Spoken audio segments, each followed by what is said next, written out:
Tonight on Big Finish Fans, has the Third Doctor got another all-time classic? I'm Ben, and joining me in the studio is a man who claims to have listened to a lot of Big Finish. But what does Luke make of Kaleidoscope? Later on in the show, we'll be finding out his thoughts and mine. But first, what have you been doing, Luke? What have you been doing? How have you been doing? That was a good bit of fun, wasn't it?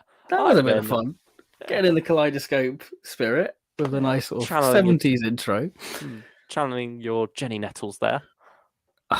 Yeah, an annoying woman, but obviously intentionally annoying. Yeah, I've been pretty good, thank you, actually. Oh, good, good. Yeah, working and having a few days out as well, actually. Went down to Reading one day. Lovely. And Winchester another. Oh. Yeah, and did a bit of a canal walk today. So been around and about, you could say. No Ogrons. No Ogrons. No tunnels. No fixed points between now and 200 years' time. Oh dear. Yeah, I've been hunting through some HMVs for some Black Series figures. Also checking out the what are they called? The standard edition of the collections. Not to actually buy, but just to look at in person to see what. Mine arrived yesterday, season 12. Yeah, you got that because you had a little 20% off on HMV, didn't you? Yeah, thanks to you. Yeah, it was, well, you scratch your back, I scratch mine because we worked out that you did it for my season 9. It was like a refer a friend thing, wasn't it? Yeah. And they give you a 20% off code, so I used that and you used it to get that because it was only for a limited time, wasn't it? Yeah, only for a couple of days. Yeah, so unfortunately you couldn't save it for the next set. Yeah, still. I mean, you're not just getting it to have two. You got the early version of season 12, didn't you? So the discs were a bit. Yes. Some issues, and you never got the replacement ones. Yeah, the first, because I got the 2018 edition of season 12, where the audio's sort of a bit dodgy on some Tyrant Experiment. I think same for Revenge with Cybermen, and I think the new effects have been quite integrated right. So it made sense to pick that up, and I guess it's a little curio just to see what all the fuss is with the standard edition. Yeah, is the grass really greener on the other side? And I think there are pros and cons for both. Yeah. That's do you think you'll do a video on that sometime? I think so, because collection videos are sort of always ice hot. So, yeah, I think a lot of people are interested in the differences between the standard and the limited editions. But yeah, I don't think I'm being converted because I just love the limited ones, even though they fall apart after opening it like 3 or 4 times. Yeah, you gotta be. They just feel so fragile, don't they? Like you have to handle them with such care. You feel like you need white gloves. Like you're holding the sacred artifact with these box sets. You have to put them in a glass case when you're done. Oh, goodness me, they disintegrate. You knew if we had the money, like lived in a big mansion, we'd have a little hall dedicated to the collection Blu-rays. Like it wouldn't just be a shelf. You'd have a whole room with 26 little glass cases on plinths. And inside each would be a little, and have like a little spinning table for each, so you get a 360 view of them all. Oh, there you go. A little turntable. Oh, you could put some figures in there as well, like accurate to the Caesar. Oh yeah, we could really go to town. Yeah, forget family photos. Money, why not? Yeah, we've got money to burn. Yeah. We make wise investments here. I mean, we're young, dumb, and yeah. That's not finished. Yeah, it's got to. Yeah. Moving on. Dragonbug says, "Sorry, boys, I don't think I'll be able to make it to the stream in time." This was sent at 5:55, so a while before we started. Sorry, you couldn't make it here, Dragonbugs. Promise to stream Palindrome to a friend, and scheduling might get in the way, but we'll try and make it later on, though. We hope you'll be able to join us. I'll leave this so you can at least get my opinion. Personally, like Kaleidoscope because of the many twists and turns it has involved in the Cold War and even the plot itself. I really enjoyed it. There you go. That's a bit of praise for Kaleidoscope there. But Going back to Blu-ray talk, Daniel Hager, the Fifth Doctor fan, I got season 19 on Blu-ray and I love it. It's a good one for good. Blu-ray, isn't it? With like all the film inserts. So yeah, it's a good one to have. You can see why they got around to it early, can't you? I think that's the one what really shows proof of concept for Classic Who on Blu-ray. You need to get season 12 out of the way first, because that's like the quality, isn't it? And you got there Tom for Baker the stories. There. Yeah, that's more likely to get people in there for the stories. But then season 19 comes along to show you how much of a step up this can be from DVD. It's kind of weird going back to like thinking Tom is like proof for people to buy it, because a lot of people missed out like season 12 because people probably just finished DVD collections. Do they want to, buy again? And then obviously season 12 become really scarcely, like the series 9 Steelbook went for mega money, and then they had to reissue it, and then you get the standard editions now. So yeah, it's a weird ride the collection sets have had. Yeah, because I didn't get season 12 initially. I ended up getting that with its second run that they did around the same time as season 14, wasn't it? With the season 10 discs, was it? No, I didn't get that. I think some people did, didn't they? But I believe, I think that was just one little batch of it. It wasn't the whole lot. Yeah, I guess you could retire off those discs if you had that one. Yeah, I ended up all right with those. But yeah, I mean, my attitude at first was, do I really want to spend this amount of money for stories I've already got with limited extras? Because I was thinking as well, they say limited edition, surely standard edition will be coming not long after. It came about 3-4 years after in the end, didn't it? Between 12 and 12 standard. So my plan was just to go for the standard editions. But then it didn't really look like there was any standard editions in sight. And season 19 had quite a bit more going for it. Yeah, so I guess because you didn't have them on DVD, did you? Nah. Yeah, there were a couple I didn't have on DVD as well. Black Orchid and Time Flight. So yeah, that seemed more worthwhile getting. And also, I think Earthshock was one of the early DVDs, wasn't it? So it was as great quality. Yeah, it's quite an early one. Yeah, and you had new special effects in. Oh no, you did have that with Revenge. Yeah, you have that on the original one. Yeah. Oh no, I mean Castrovalva, sorry. Oh yeah, Castrovalva, yeah. I thought you meant Earthshock. Yeah, but you did also have Revenge of the Cybermen new special effects, so yeah, that's not really a point in either one's case, but yeah, nevertheless, I ended up getting season 19 first, and went from there really, because it didn't look like we were getting standard editions. Managed to fill in season 12 when that came out as a second run. And then, yeah, when the standard editions came along, I was in too deep to pull out, really. So I mean, we're halfway there now, really. So it feels a bit silly to sort of turn back and go, no more. And, you don't really want to wait years for sets to come out. Yeah. Even though you're waiting years to get seasons, but you don't want to be behind and get FOMO going, damn.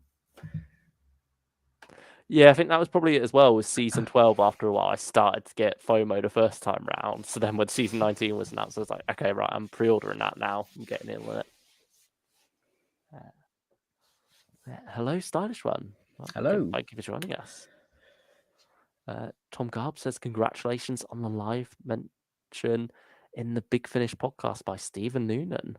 Yeah, we got a nice little oi shout out. Which love it. Very delightful. Oh, absolutely. I feel blessed by it all, really. Warmed our hearts, didn't it? So, it did, yeah. It was nice to have that gratitude. Yeah, big thank you to Stephen Noonan for that. And we did a little Stephen Noonan video, didn't we? Celebrating 1 year since that announcement. So, and that's gone down very well. If you haven't checked that out, feel free to go give that a watch after this, of course. We're both very proud of that video. Yeah, that one turned out very nicely. and now Demon Song's come around, which I've not quite dived into yet. I've started it. Yeah, you did part 1. I suppose we've done about the same amount actually, because I did do the Interesting Incident 3 part 1 when that came along. Well, that's all right, there. Really, we're nearly there. I mean, I'm sure we'll do a stream on Demon Song, so we can discuss it more in depth. But so far, really enjoying it. I'm really liking the direction Demon Song's going. I think it's interesting having Hartnell in a post-pandemic London. You know, is there a reference to the pandemic? yeah, there's a reference because wow. there's Dodo saying, "Why are these people wearing masks and stuff?" And you're like, "Oh my goodness, we're going there!" Like, it's so wonderful. Oh no, Dodo's an anti-vaxxer. Oh no, but there's a wonderful charm, and I think that you can see that there's a step up. I think Stephen Noonan was brilliant anyway, but it's amazing how there's a lot more intricacies added there, which I think's great, and I like what Bob Ayres is doing with the First Doctor and Dodo. Like, it's just really nice just having them sort of exploring sort of contemporary London, like just how he gets out of the tube, because you have to pay for the tube, and I think that was a really sort of cool explanation. There's that little line in the trailer about everyone going around with little televisions in their hands, isn't there? Yeah, mobile phones. Yeah. Yeah, that's it. I'm excited for that. That was a very good trailer as well. Love that. It's amazing how certain trailers just help you visualize the story even more. This one definitely had that to it. I think watching that and then listening to it, you kind of see it through that same lens. You kind of imagine it not as like a 60s story. I guess audio, this is a wonderful thing with audio. You can visualize it as a 60s story, but because of a trailer feels quite modern in the camera shots used and the composition, it feels only right to sort of view it as a modern story, really. Also, kind of feels like it's shot on film, which it gives off that vibe. Yeah, I mean, you've got the color stuff for the Demon Song, don't you? And then when you get to the Interesting Incident, you got like the sepia tones, haven't you? Yeah, which I guess harkens back to sort of where it's probably more of a traditional First Doctor story, maybe. Yeah, I'll have to see on that one. But really looking forward to diving into that one. Yeah, didn't quite have the chance yesterday because I still had one more part of Kaleidoscope to go. So still Stephen Noonan goodness to listen to. That's true. Yeah, I mean, if you're wondering why we are reviewing this 5 months on from when it came out, we were quite busy with the Regeneration Advent calendar around that time, weren't we? Yeah, we sort of stopped doing streams just so we could get all of those videos done in time. Yeah, because it would have been around end of October, start of November. We were getting to that point where it's like, we have to really start cracking on with this now. And so we couldn't really dedicate as much time to streamings any free night. It was just, right, let's start on a pre-record for the Regeneration Advent calendar, really. Yeah, but now it feels like the right time to come back to it because we've just had a different Stephen Noonan release yesterday. We're getting another Third Doctor release next week. So fitting these two where it's got both Stephen Noonan and Tim Treloar snugly in the middle, it feels like the right time to come back to this. And also I think it's helped my opinion to improve on it, being able to re-listen. But I think we'll get into that. Yeah. But anyway, back to the chat. Hi guys. Hi Joe Bowers. Thank you for joining us once again. Hello. Just finished the Demon Song box set. The whole box set. Well done. Congratulations. Very good. Although I still prefer the Outlaws. Stephen and Lauren are great. Do you think Demon Song so far is going better than the Outlaws and the Miniaturist, or is it too early to say? I don't know. It's one of those things where I have a huge soft spot for the First Doctor, so I really like listening to his Big Finish stuff. So for me, it's kind of the same level enjoyment, really. There we go. I would say. Yeah, let's see if it picks up at all as it goes on. With my season 23 collection set, the cardboard front cover has warped and bent Ooh. due to heat, causing the booklet tray to crease on the inside. Definitely bad packaging. Yeah, they are very fragile, aren't they? You have to be careful with them. Or the disc tray just comes unstuck. Yeah. Yeah, I've got a couple like that. Season 24, actually. That's not too great with the disc tray, I found recently. Yeah, I think mine started to become unglued with it, unstuck. So I'm scared to touch season 24 now. But the thing is, you have some that are much older that are doing okay. Oh, Like, I think it's box set size. Like season 10 is like the perfect size, so it's like it can just yeah, withstand it. yeah, that's true. But the more discs you have on there, the heavier it is because it's just glued at the back, and then that's upright, isn't it? So it's being pulled down. If there's less there, they're being pulled down less. So season 9 probably won't be a great one long term, sadly. Not season 9. Well, yeah, season 9 as well, but I meant season 2 because that's got 9 discs. That's Yeah. where I got the numbers mixed up. Stylish One says, I've recently been to the Worlds of Wonder exhibition and it was brilliant. A really great exhibition, but the merchandise on sale was bizarre. Battles in Time cards on sale in 2023. Mad timeline. You went there, didn't you? Yeah, I went to when it was in Liverpool. Ah.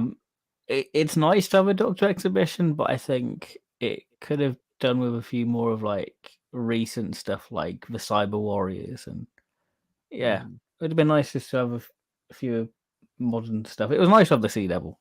It was just a highlight seeing the new Sea Devil in person. Oh. Shame about the story, but hey, we roll. Yeah. Was that before or after the story you saw? That was after. It wasn't too long after, though, was it? When I get my timeline level up a bit. July, I think it was July.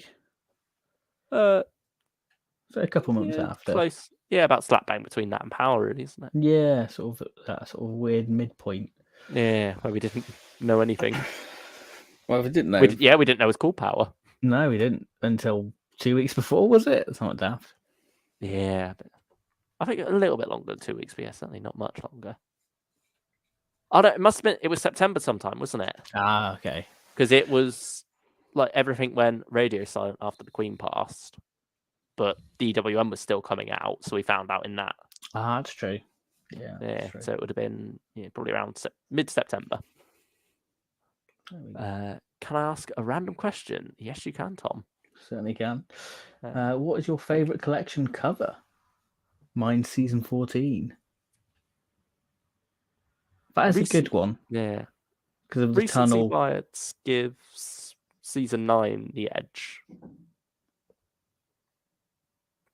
I'd say season 8. I just love that. Yeah, I'd probably go for season 8.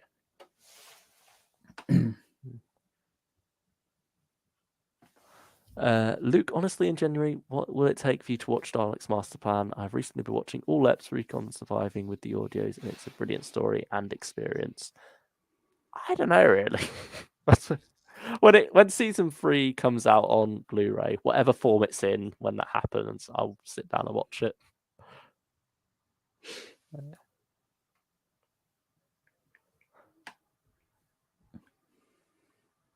Oh, Tom Mason says, when you message Big Finish, is long did it take for you to get a reply? Because it's been a week since I sent them a message and heard nothing back. Was that an email or like a DM message on Twitter or Facebook? Yeah, because they're normally pretty hot on emails. So if you have a problem with like an order, they're pretty much instantly help you out. Yeah. So yeah, let us know what type of message, because I've never DM'd Big Finish on Twitter or anything like that.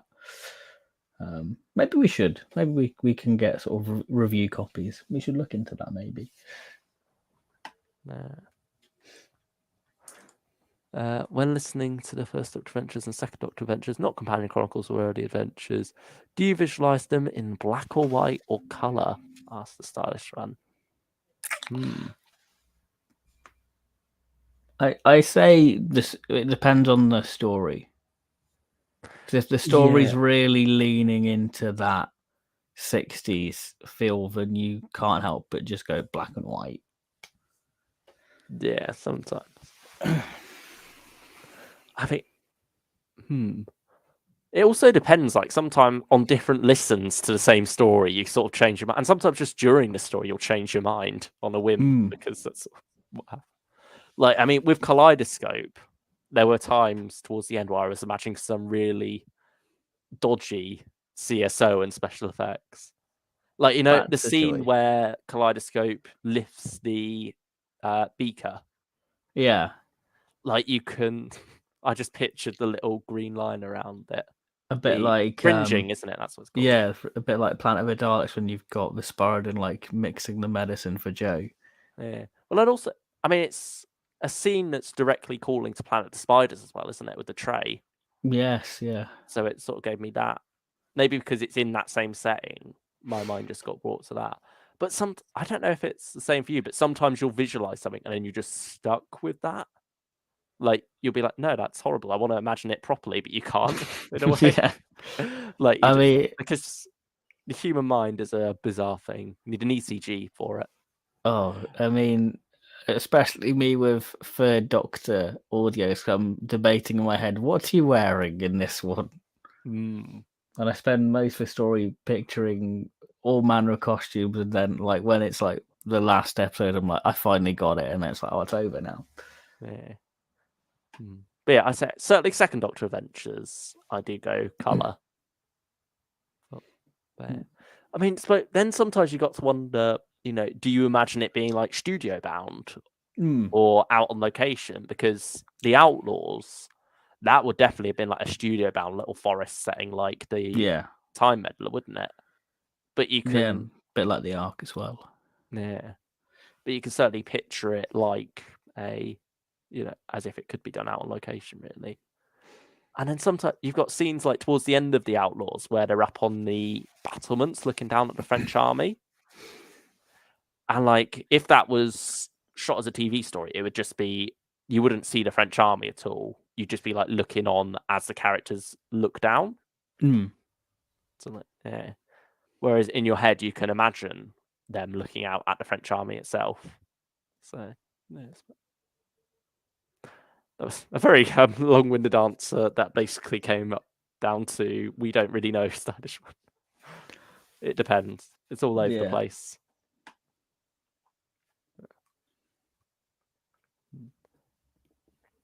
Have you heard John Pertwee's autobiography on Audible? No, but I've read the book.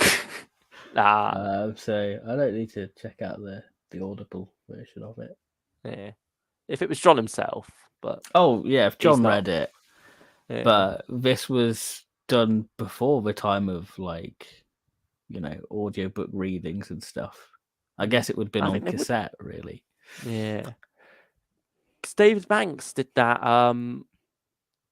novel, didn't he? That I think was only done on cassette and known, or maybe is it Iceberg? The Cyberman book. Oh, Iceberg. I think that's a Virgin New Adventure. Yeah, but I believe he also did a recording of it, but it was only available to the deaf and hard of hearing. Oh, that's cool. That does ring a bell now you mentioned it.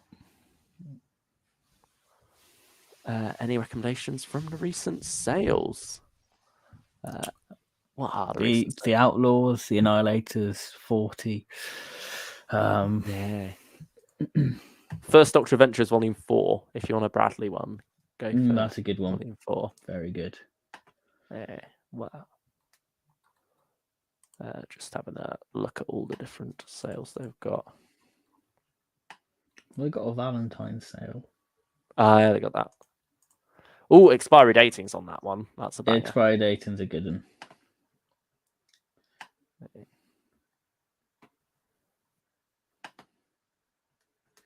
Oh, the Oliver Harper trilogy's on sale. You really? Yeah, that's a really good one. Daughter of the Gods is a good one.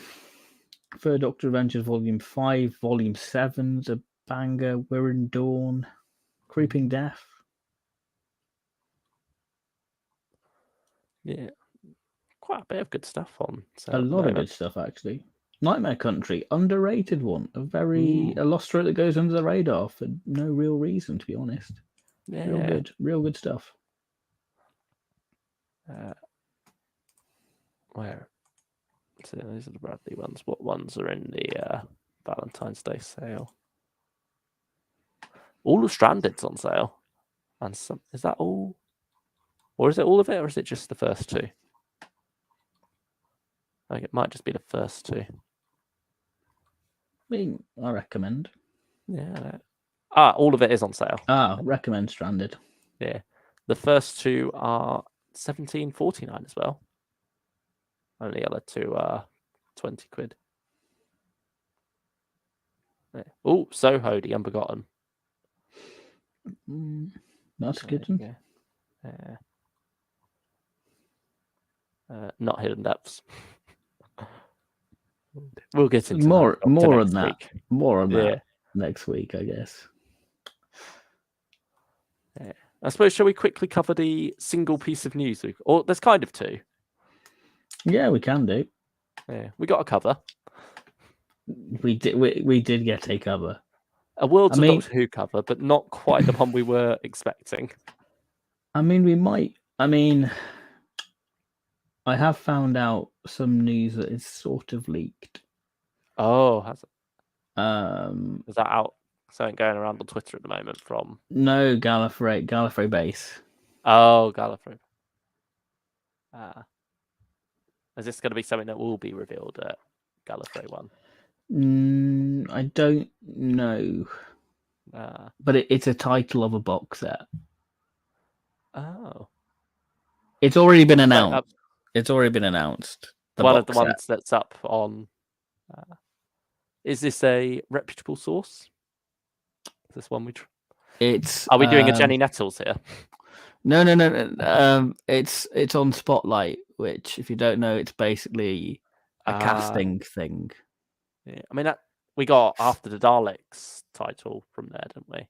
Yeah, so it's a reputable source because it's on somebody's CV. I'd say up to you if you want to reveal it. It's for the Fugitive Doctor. Oh, I see. That's exciting.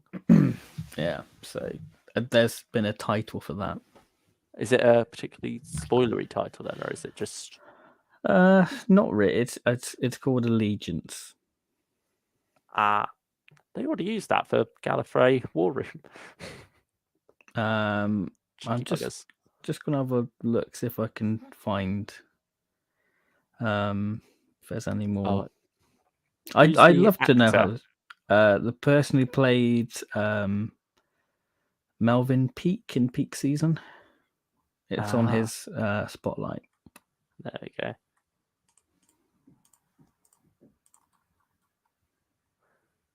Well, but we knew she was in recording him because they had that picture with her and Peter Davison, didn't we, the other week?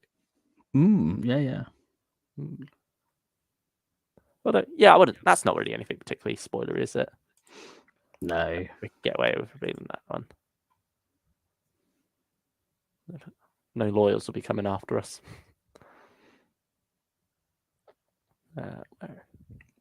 David Holt. There we go. So they did have sort of a big crackdown on not posting anything on your Spotlight. Yeah. Especially with like Fugitive Doctor, that's one of the ones they'd want to keep more under wraps. Just see if I can find any more.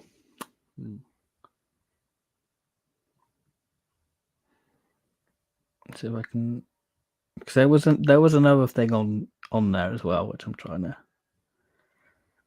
find.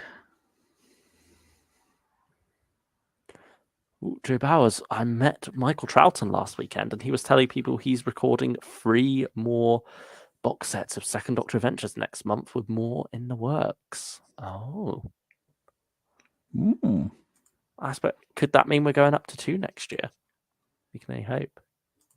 I mean, that would be nice. Because it might be the case that they've not yet recorded July's one this year. That's true.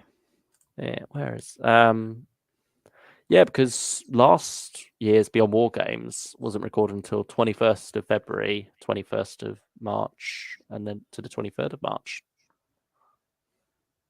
So, yeah, that probably lines up about right.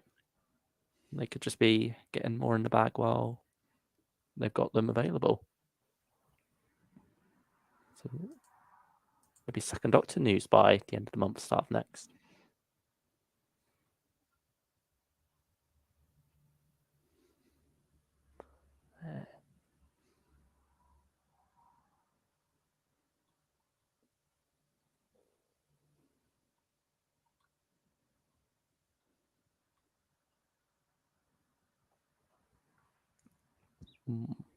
Did you want to throw up the Rani takes on the world cover then? Yes, I can do. I was just trying to see if I could find a little bit more. Okay. See if any more juicy details have leaked out. Juicy details. Where is the Rani cover? In terms of news, this has been a bit of a dry week, but you pointed out that with Gallifrey 1 going on, there's probably going to be some announcement there. Yeah, things could get spicy. Yeah. I mean, what did we have last year's Gallifrey 1? That was War Room, wasn't it? Yeah. Announced. I don't know if they did any other announcements, but yeah, that was certainly the big one.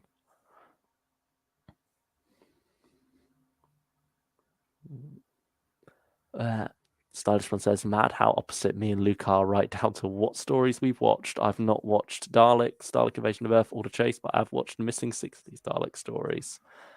And I love those 60s Dalek stories I watched, by the way. Master Plan, Power and Evil, best free streak story for the Daleks and any monster in general, in my opinion. Free 10 out of 10 stories. Okay. So the Fugitive Doctor box set's called Flying Solo. Is the episode called Allegiance then? Maybe. Oh. So, yeah, because there's something on his spotlight called Doctor Who SSS Allegiance, which is 1.3. So that could. So, I'd love to know how these people find people with spotlight. Yeah, it takes a lot of cracking through, doesn't it? Just scouring the web for these little details. It was a Jazz Awards one that it's been done a couple of times, isn't it? I think that's when we got Daughter of the Gods or something. Yeah. Yeah, the early adventures seemed particularly susceptible to that. But yeah, I guess Rani takes on the world beyond Bannerman Road. Yeah, let's have a look at this.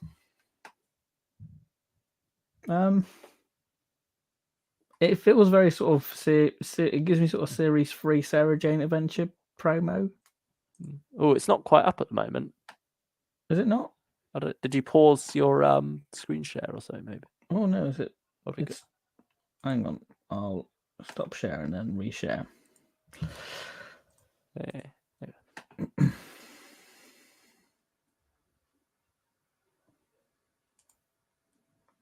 Let's see. Is it going to come? Is that better? Oh, I've just got the. There we go. There we are. I find it interesting that the main title, Rani Takes on the World, is in simple text, and then it's the box set title that gets the fancy font. Yeah. Definitely has that sort of CBBC feel to it, which is nice. That's true. Will Brooks back again. That makes sense. Big Finish covers. That does make sense. And it's interesting that we have Tyler Steele from Torchwood. Yeah. I suppose he's a journalist as well, isn't he? So it makes sense that him and Rani might cross paths. It's a good way of doing it with, both RTD originator characters, aren't they? Yeah. Even though Tyler Steele wasn't on TV, I think Russell, when they were mapping out Series 5, he sort of gave them some clues as to what characters they could do, didn't they? I think he even wrote the odd scene as well, didn't it? Or like a monologue for Gwen, I think, at one point was done by I think so, Russell. yeah. Yeah. Yeah, I wonder if he's got his hands in this at all. Or if he's I just imagine he letting sort of someone run with it. overseed storylines and stuff. Yeah, could have done. But I mean, are you any more tempted by this box set now that we've got a cover? I think I probably will pick it up just out of curiosity. Because I was a huge fan of the Yeah. Sarah Jane Adventures, so it'd be interesting to see. Yeah, I think same here, really. It's going to be a case of how well will it live up to that? Will they be doing a 2-part format Yes. in like little? It's just like, what is there going to be a theme tune? You know, is it going to be the Sarah Jane theme? Is it going to be something completely different? Is it just going to be the 8th of March 2 theme? Yeah, who knows? Mm. That's the thing I always get excited about when like a new range drops. I'm like, what's the theme tune going to be? Yeah, and I suppose we might get him when the trailer drops, because they sometimes Yeah. sneak it into those, don't they? Yeah. I mean, yeah, it just looks like a all right cover, really. You can't really gauge much about it. I think Rani's hand maybe looks a bit unnatural holding the phone, but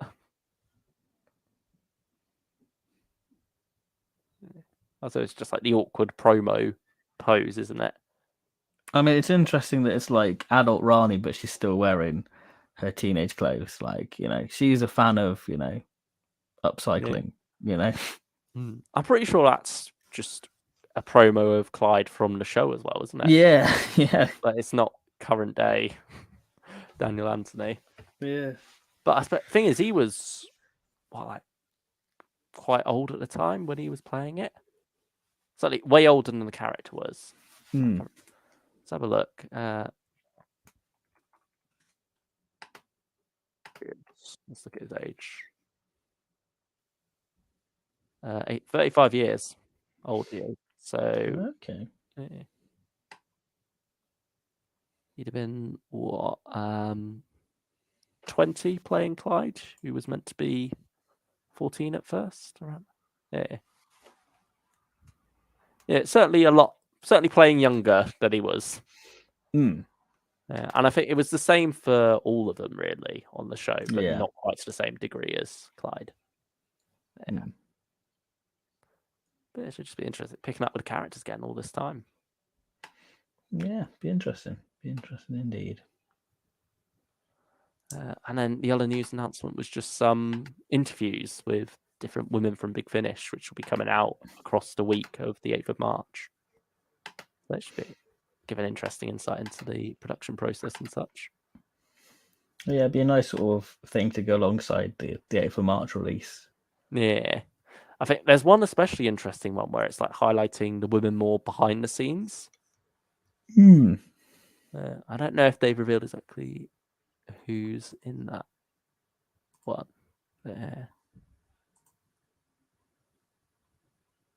it's just nice that it's going that little bit extra with these, isn't it? It's not just releasing a audio about some female characters with the 8th of March, then being done with it. They've also got, highlighting the talent that is at Big Finish as well at the same time. I think it's a lovely thing to do, really. And it just shows what a lovely company Big Finish is. Yeah. Above and beyond. Yeah.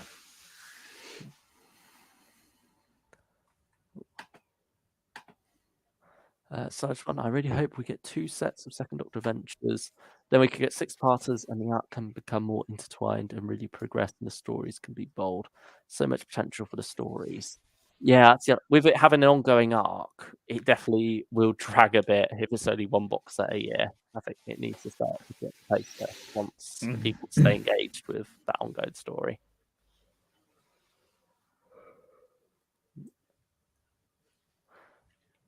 Sargeman also says, Big Finish crossing over ranges again, and possibly plot-wise, not just character-wise. Hopefully we're one step closer to getting back to the days of big crossover like Crimes of Thomas Brewster. I'm all over the place today. It's easily done. Easily done. Nice to see Sam Watts back as composer for Rani Takes on the World. Oh, I don't know.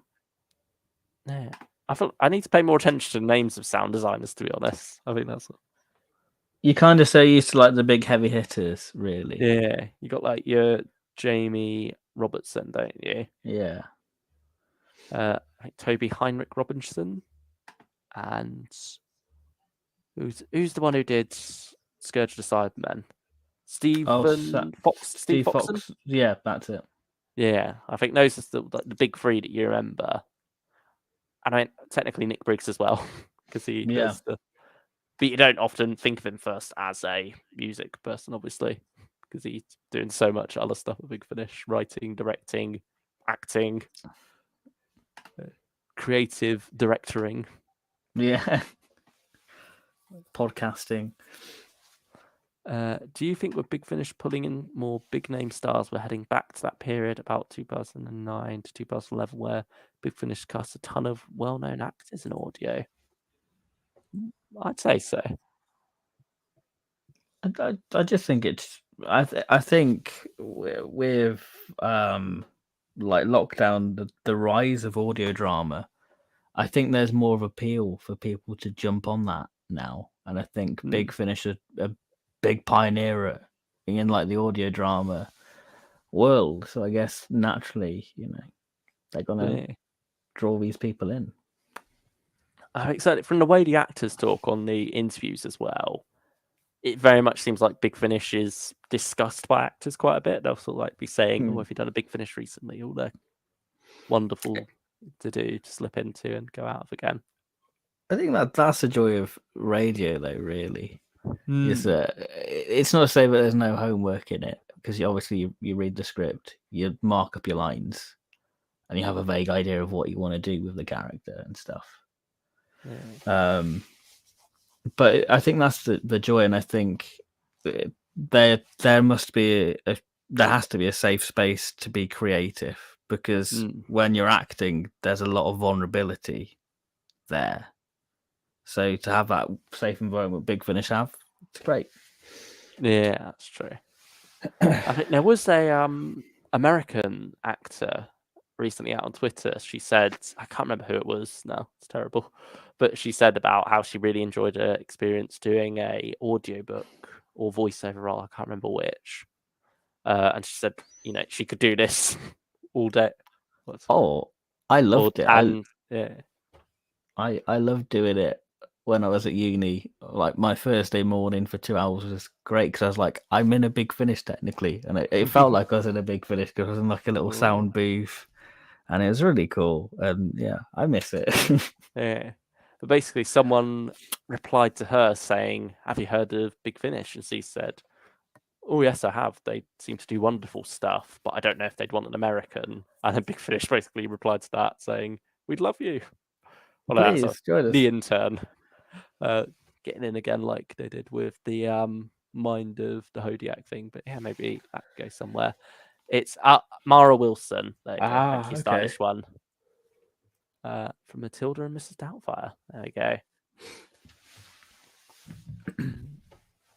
But I suppose, have we got anything left to talk about? Because it was, let me say it, dry news week. Yeah. Dry news. Yeah. If you have any last questions, quick ones before we dive into the review, fire away. Yeah. Once you finish the Demon Song, will you update your first Doctor tier list to include the Noonan stories? I think we'll have to, won't we? I don't think we've. I think we did one for the. We've only done early adventures, haven't we? No, we did the Bradley ones. Oh yeah, we have. God, yeah. I've lost track with what we've done, to be honest. Yeah, we've done quite a few. I mean, that was 2021 sometime.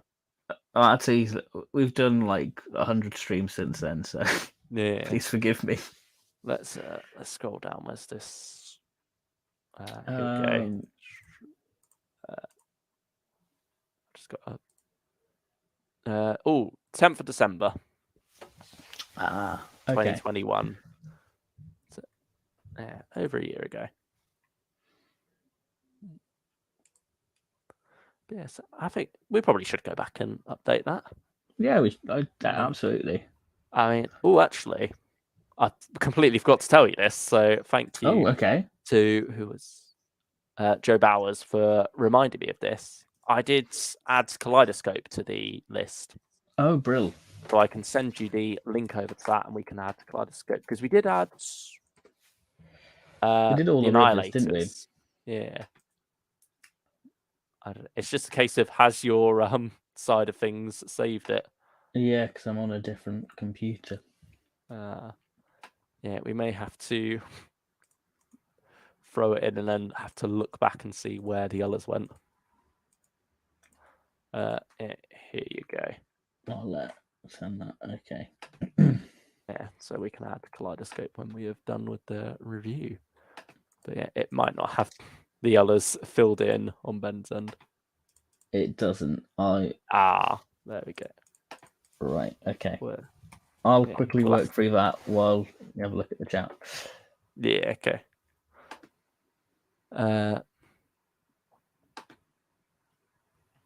The Demon Song is getting high ratings on the timescales. It says the timescales.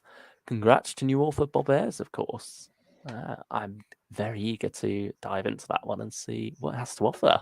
Because certainly from what Ben said about part one, it seems to be a very interesting story involving especially in the 60th year, it feels right for the first Doctor to be brought into our modern world and sort of have fun with that. I suppose it's also treating it sort of, well, like it would any 60s story, where this is a time to explore that. And so it's an outsider's perspective on our world and how ridiculous some things that can be. Yeah. Yeah. Oh, dear. To be honest, I couldn't remember at first if you'd done a tier list for the first Doctor Adventures, so you're not alone, Ben. Yeah, we did. I knew we did Early Adventures. I knew we did that. Yeah, we did do that one. We did We've done Fourth a lot of Doctor Early as Adventures. well. And then we went back and updated Fourth Doctor. We've done quite a few different Eighth Doctor ones. I think we'll have to go back to 10th Doctor, actually, I think. Yeah, we should do, actually, because we've finished him off now, haven't we? Yeah. But when we last updated that, I think it was just after Dalek Universe 2. So I don't think we've got Dalek Universe 3 or Wink or 10th Doctor Classic Companions on that one. So, yeah, maybe. Yeah, we can definitely do that one. Yeah, we're just planning future streams live now. That's how we operate. The Demon Song is a unique statement on music. Bob Ayres nailed it. Very good stuff. Did you see the photos for the 15th Doctor Xmas special? Yes, we did. Well, I did, Daniel Hager. I imagine Ben has as well. They've been all over Twitter. Yes, I have. Yeah. With the almost trench coat, isn't it? I just get Lenny Henry Doctor vibe off it. He was the template. It genuinely does feel like it. I've seen people hopeful for like an M.R. James horror style Christmas special because we've had like those shots in the graveyard and around the church, haven't we? I definitely get that with Shooty by the church door. That's a brilliant picture. Yeah.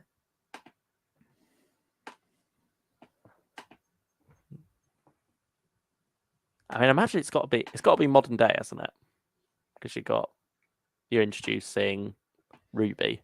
And I feel like, I mean, she might not be a modern day companion, but based on the way she dresses and that it's Russell T Davies, it'll be a new modern day companion.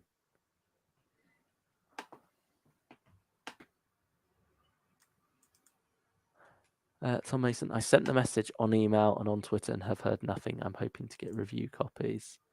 Yeah, I'm not sure who you'd have to really speak to get those. I'm not sure if it's something that Big Finish will just reach out to people rather than having people come to them, I think, is the way they work with that. To know. Stylish One says, great thumbnail, by the way. Yeah, thank you very much, Stylish One. I think So, that's my favorite thumbnail you've made. I love the Radio Times. I think as soon as that idea clicked for me, it's like, right, I've got to do this now. It feels only right because Pertwee is the Radio Times Doctor. Yeah, I definitely tried to channel the which Doctor is who one in particular for the three Doctors. Yeah. Yeah, like the Who is Kaleidoscope. Yeah, no, we even got a little Big Finish fans logo change. It's not much of never been much of a logo, to be fair, but We've never had a logo. No, not quite a logo. More just the basic font change to make it look like the Radio Times one. But yeah, it was fun just seeing that come together as I was making it. Yeah.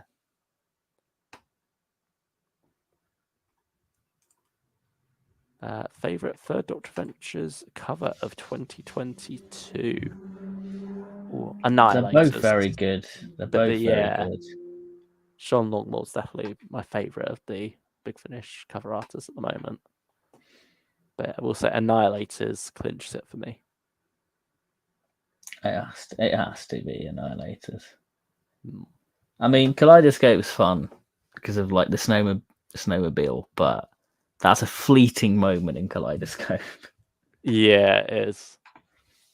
I'm glad it's a cover worthy. It's done very well as well, isn't it? Yeah. So that's something that could easily turn out a bit awkward and unnatural, but the way it's achieved is brilliant. And the goggles, it does just look like John Pertwee's wearing them. It doesn't look like they've been photoshopped on at all.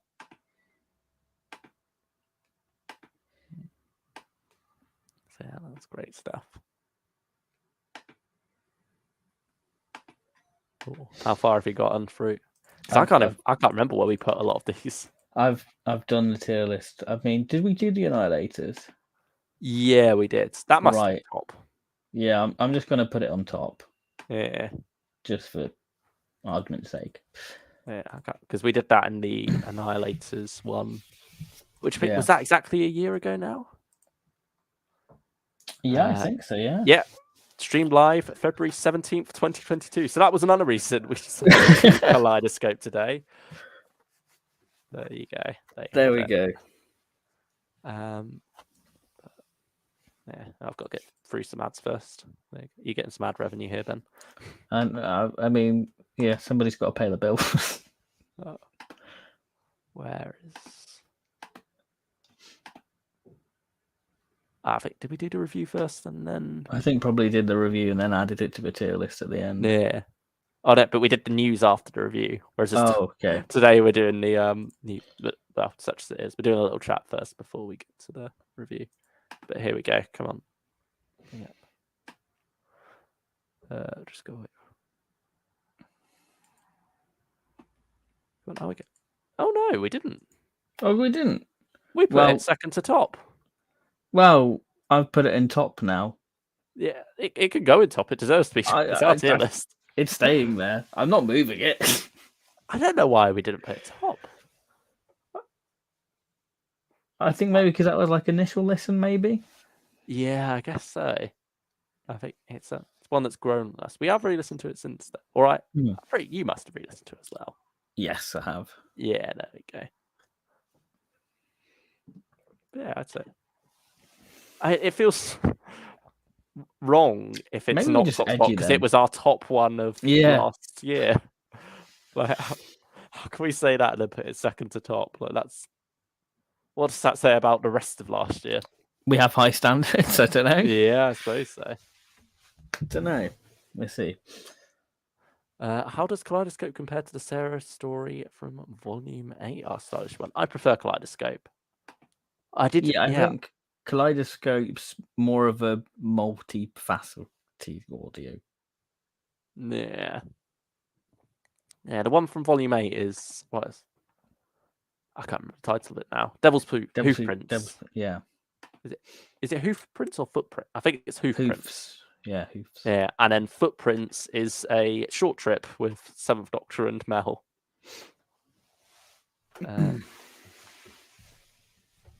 Yeah, that's a bit of a messy one, that one, really. There are quite a few moments in it where you don't know what's going on with the sound design.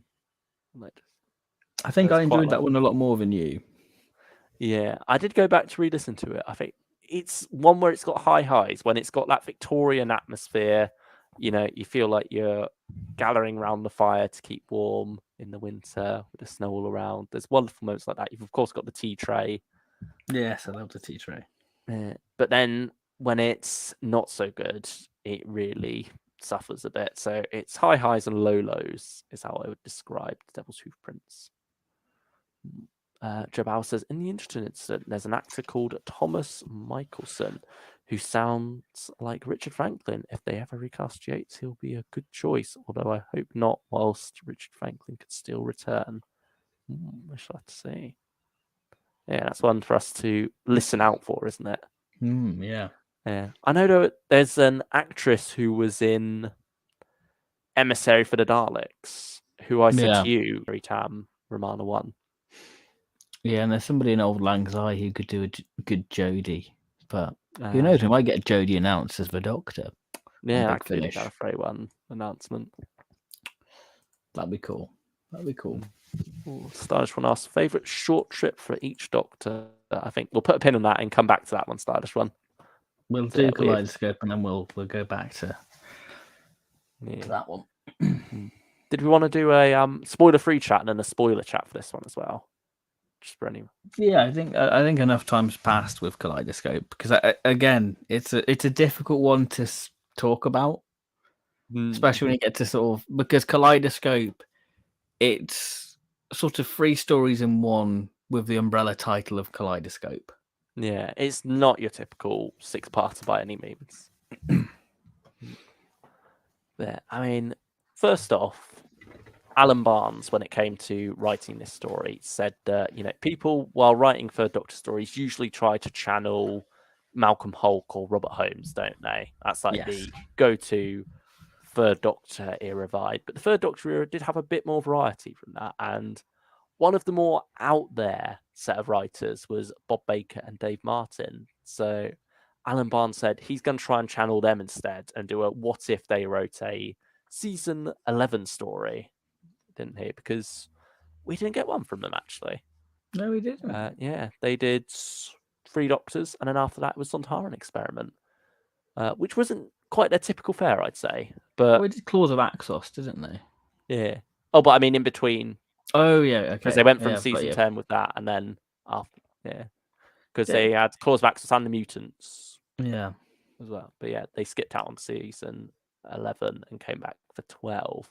So, I mean, what's your general view on those 2 writers for a start? Particularly Third Doctor era. Yeah, I think they're writers that are sort of, they seem to get a lot of flack, and I don't really understand why. Because I really enjoy their work. Because I think Claws of Axos is 70s Doctor Who distilled. It's psychedelic. It's the most 70s Doctor Who out there. And I think Kaleidoscope, you can see channels bits of that, but we'll get onto that later. And then you have the 3 Doctors, which just feels like a lovely, warm, cozy blanket. And the Mutants is an underrated gem because you can see Barry Letts sort of having a big hand in that one, really. Yeah, coaxing him along when it came to the moral message, I imagine. Yeah. That's one I've not watched yet, but shall do soon because season 9's on its way. If it doesn't get delayed. But I really like, I think they're great writers. I quite like Nightmare of Eden. I think that's a bit of a guilty pleasure. I quite enjoy that one. Bob Baker solo. But yeah, Underworld, Underpants more like. Ooh. Not a fan. Not a fan of Underworld. Did they do any others? Hand of Fear. Hand of Fear is a weird one. Because I think maybe because we as fans put it on a pedestal because it's Sarah Jane's last story. Yeah. And it kind of took me until the Blu-ray to come out where I finally sat down and watched Hand of Fear in its entirety, and I was like, oh, it's all right actually. Like, it's a 7 out of 10. I think it's just one of those ones that's just fine, really, for the most part. Yeah. Has its great moments, particularly early on, I feel. You're there for Tom and Sarah. Well, Liz, really, aren't you? There's that beautiful scene where they're walking towards the nuclear station, and she's like, "I worry about you." Yeah, And it's just it's beautiful stuff, that. mm, but then I feel like it does go a bit pants in part 4. When you just got poor Stephen Ford just running around Yeah, and tripping over the scarf. Yeah. It sort of feels like quite know what to do with itself, and perhaps that is channeled in Kaleidoscope as well towards the end. We shall see. But I think that's a creative choice then. Yeah, perhaps not Alan Barnes' fault. Maybe that's just a way of homaging. scapegoating it. Yeah, maybe. Yeah. But yeah, certainly they do some wonderful out there stuff. I think they have a lot of balls as writers to really go for things that other writers wouldn't even dare, and then often have to get reined back by Terrence Dicks, don't they? Yeah, because they couldn't write for it because they're too busy going, we can do this. They have money. Because Claws of Axos was really going to be a giant carrot in the middle of Hyde Park, wasn't it? Yeah, Time Vampire or something like that, wasn't it? Yeah. Vampire from Space is the title it almost has. And you've still got that retained on like that early version of part 1. Yeah, the extended one. Yeah. But yeah, Kaleidoscope borrows quite a few elements of that. You've got the similar scene in part 1 with the jets scrambling to find a unidentified object coming down. You've got freak weather conditions almost as what might be snow starts coming down as well. Or is it something else? But yeah, you've got wonderful moments like that. You've also got something coming down, and it's not Hyde Park, is it? It's Hampton Heath, or the Heath of Hampton, as Kaleidoscope himself calls it. And then Kaleidoscope as a character, as this space messiah, you say is quite similar to a character from The Mutants, don't you? Yes, Kai, who you've not seen The Mutants, so I don't want to spoil it, but the story is centered around him. The Doctor's got to deliver a message to him. And I also get a bit more Bob Baker and Dave Martin with Air Commodore Hurley. Commodore Hurley, he feels very much like Chin. Yeah, he does. I mean, Doing they're both larger characters. Yes, plump, old Tubby Rowland's characters. Yeah, that's it, isn't that? Yeah, I mean, Mark Elstob has quite a few roles in this, doesn't he? He does, yeah. He is an actor who has many voices in him. Yeah, like you wouldn't have guessed that a lot of those are the same man. And I mean, same for Stephen Noonan as well down there. He's got quite a few different ones throughout this one. I mean, he's got a delicious part in the form of Colonel General Sokolov. Yeah, it's like he's the Brigadier's Russian counterpart, I guess. Yes, or opposite, perhaps. But I think this story just shows the joy of what audio medium is, and for people to be in it, to bounce off. Because I think that's the thing with audio is that you're not, when you do sort of TV work, you're basically going off appearance, whereas you can play all these wonderful fanciful characters on radio because it's all in the voice. I think that's, but Kaleidoscope just encapsulates the fun of audio, really. Yeah, there's actors who will get typecast but then get to play something completely different. So I think who's the actor who played Mark 7? Tom something, isn't it? Joe Sims. Joe Sims. Yeah, not Tom something. Oh, I'm getting him confused with Tom Allen. That was there we go. Yeah, I mean, bold men. Yeah, they're both. But he sort of says how he often gets cast like West Country thugs and skinheads and that sort of character. But with Mark 7, he gets to play something very different to who he'd usually be cast as on TV. So it is nice that radio can open up a lot more and you get to play about and play different roles. I mean, Tim Trelaw looks nothing like John Pertwee, but he has got the voice down at this point, I'll say. I think I want to commend Tim, and I will always commend Tim, but I want to commend him especially for this. There's a nice gravelly agedness to the third Doctor within this one. You can see that there's a more of an older third Doctor within this one in terms of the voice. There seems a bit more strain there. Yeah, I I don't know can if you maybe picked get up, that. but I picked up that it just feels like I get the sense that this is more of an older third Doctor. Hmm. Yeah, but this is the point where he stopped doing a lot of his own stunts, isn't it? You got Terry Walsh stepping in more and more. Yeah. But yeah, I mean, we've obviously praised Stephen Noonan a lot here. I think it's partially a bit of recency bias in that we've had Tim for so long now. We've started taking him for granted almost in how good his third Doctor is. I think it's interesting to see the progression of Tim. Yeah. He's so good now that we just see him as part of the furniture. We don't think about Especially it as when you much. get a really good set of stories like Volume 7, where you go, that's John. Yeah, you do. And I mean, working alongside the brilliant recasts of Sadie Miller, Daisy Ashford, and John Colcher as well, it just seamlessly feels like this era has come back to life. And you get that in Kaleidoscope with them sort of interrogating where Kaleidoscope, where the Doc's like, no, interviewing. They've got a wonderful rapport between them, don't they? Yeah, you really get that sort of locking of horns, but that sort of gentlemanly sort of respecting each other, really. There's a mutual respect between them. Yeah. I think this could be one of Sadie Miller's best performances as well. It gives Sarah a lot to do, doesn't it? Really. I mean, it gives her a rival as well in the form of Jenny Nettles. It feels this Kaleidoscope feels like it's a sort of a spiritual successor of what Barry Letts was trying to do with the Third Doctor on audio in the 90s with Ghost of N Space and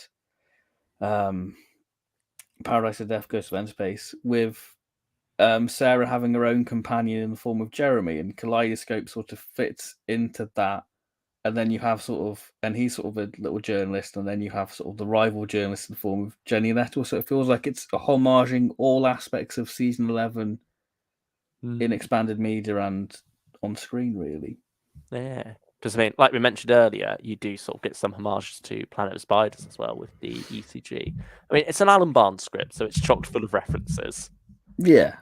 I think this is one of the ones where it works better than others. I feel like there's some of his, like, Last of the Cybermen, where it almost gets bogged down in continuity, too much so for my taste. But this story, I think it works in its favour.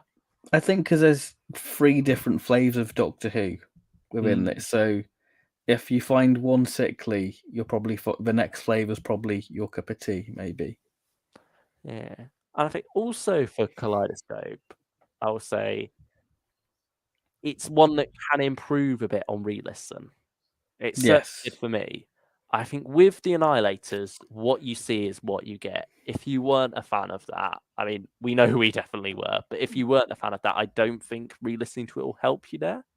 I think you know what you're getting, and so if you didn't like it, then it just hasn't worked for you. With Kaleidoscope, if you didn't like that on first listen, it's more worth giving it another go because I think it can improve when you know what it's going for, when you know the structure that it has. That's when it starts to work a bit better. I think that it gives it more credibility because you go, I'm liking the creative choices you're going for. Because I think when you listen to an audio the first time, you're kind of going through the motion of it, really. Yeah, you're trying to get a handle on it, get a feel for what it is, aren't you? Yeah. Whereas if you have that foundation, you can, in a couple of weeks' time, months later, go back to it and go, you know what, I get it. Yeah, because this took you a few tries, didn't it? Like you went through and then just didn't make it, so you started again more than once. I think because there's so much Big Finish coming out, you kind of start listening to stuff, and then you're like, oh, that's come out now. But with this, like I say, you go through the motions of it, and you've got it's you've got to be sort of hungry for it. You've got to be in the mood going, I fancy listening to this. I will listen to it instead of going, oh, that's out. I'll listen to it. You've got to put your mind to it, really. And I think once you start getting into that, the story falls into place. Yeah.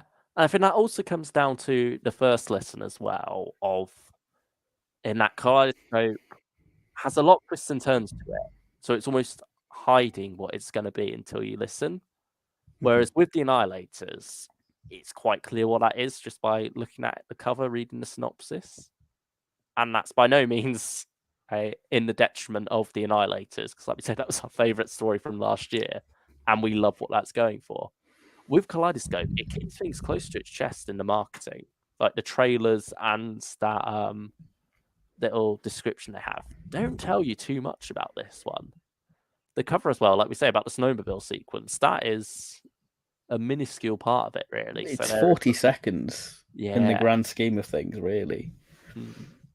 there's a lot that this story has up its sleeve waiting for you. And when you don't know about that, it does sort of catch you off guard sometimes. You sort of have to readjust how you approach the story. Because they are sharp twists. Yeah, Like, it is pulling the carpet over you quickly. Yeah, some tonal changes as well. And certainly things that felt out of nowhere to me on first listen, I could see the setup for a lot more. And I could appreciate where that was coming from once I knew all the secrets this one had, I suppose. But yeah, also, it's a very witty script. I didn't appreciate that too much first time around. Like, it got a lot of chuckles out of me this time around. And You get it with Frey and Sarah when they're in Siberia, when it's just like, you can leave, but, you're basically the wolves' dinner, really. Like, there's some lovely bits between them around the dinner table where you get the wit there.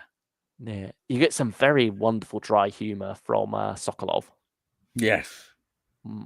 Which is very Brig, very sort of, Nick Courtney, that sort of dry wit.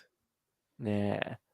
There's also a wonderful little line where, so Jenny Nettles, the rival journalist to Sarah, has a show called Around and About. And so when that show is about to come on, Sarah asks the Brig, "What's the time?" He says, "Oh, 6 o'clock." And she's like, "Around and About." And he goes, "No, it's bang on 6 o'clock."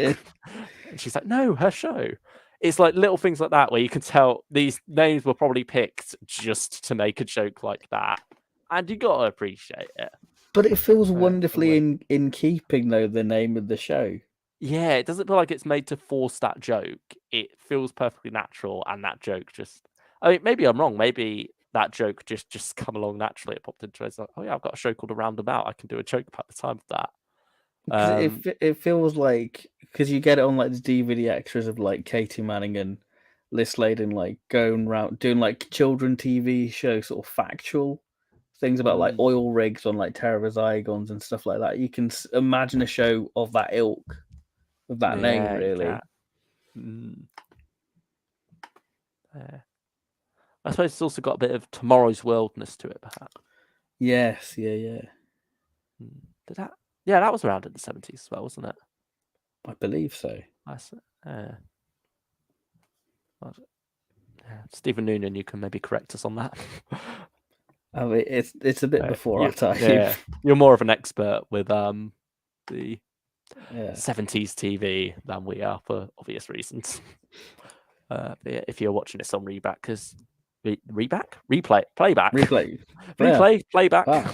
same thing. Yeah, because he's a Gallifrey one at the moment. Yeah, or I think not in Cairo. No, for a change. Or Siberia. Oh yeah. I hope somebody's feeding the wolves. Yeah. We hope you are having / have had a good time out there. But yeah, I've completely lost my train of thought now. But yeah, wonderful Kaleidoscope. Great fun. I mean, shall we give it a quick rating and stick it on the what's it called? Yeah. The tier list, and then should we go into some spoilers for this one? No. Yeah. Yeah. We'll throw a little spoiler warning out there after we've done this, so that those of you who either have not got the story, well, if you haven't got the story but you don't care, stick around.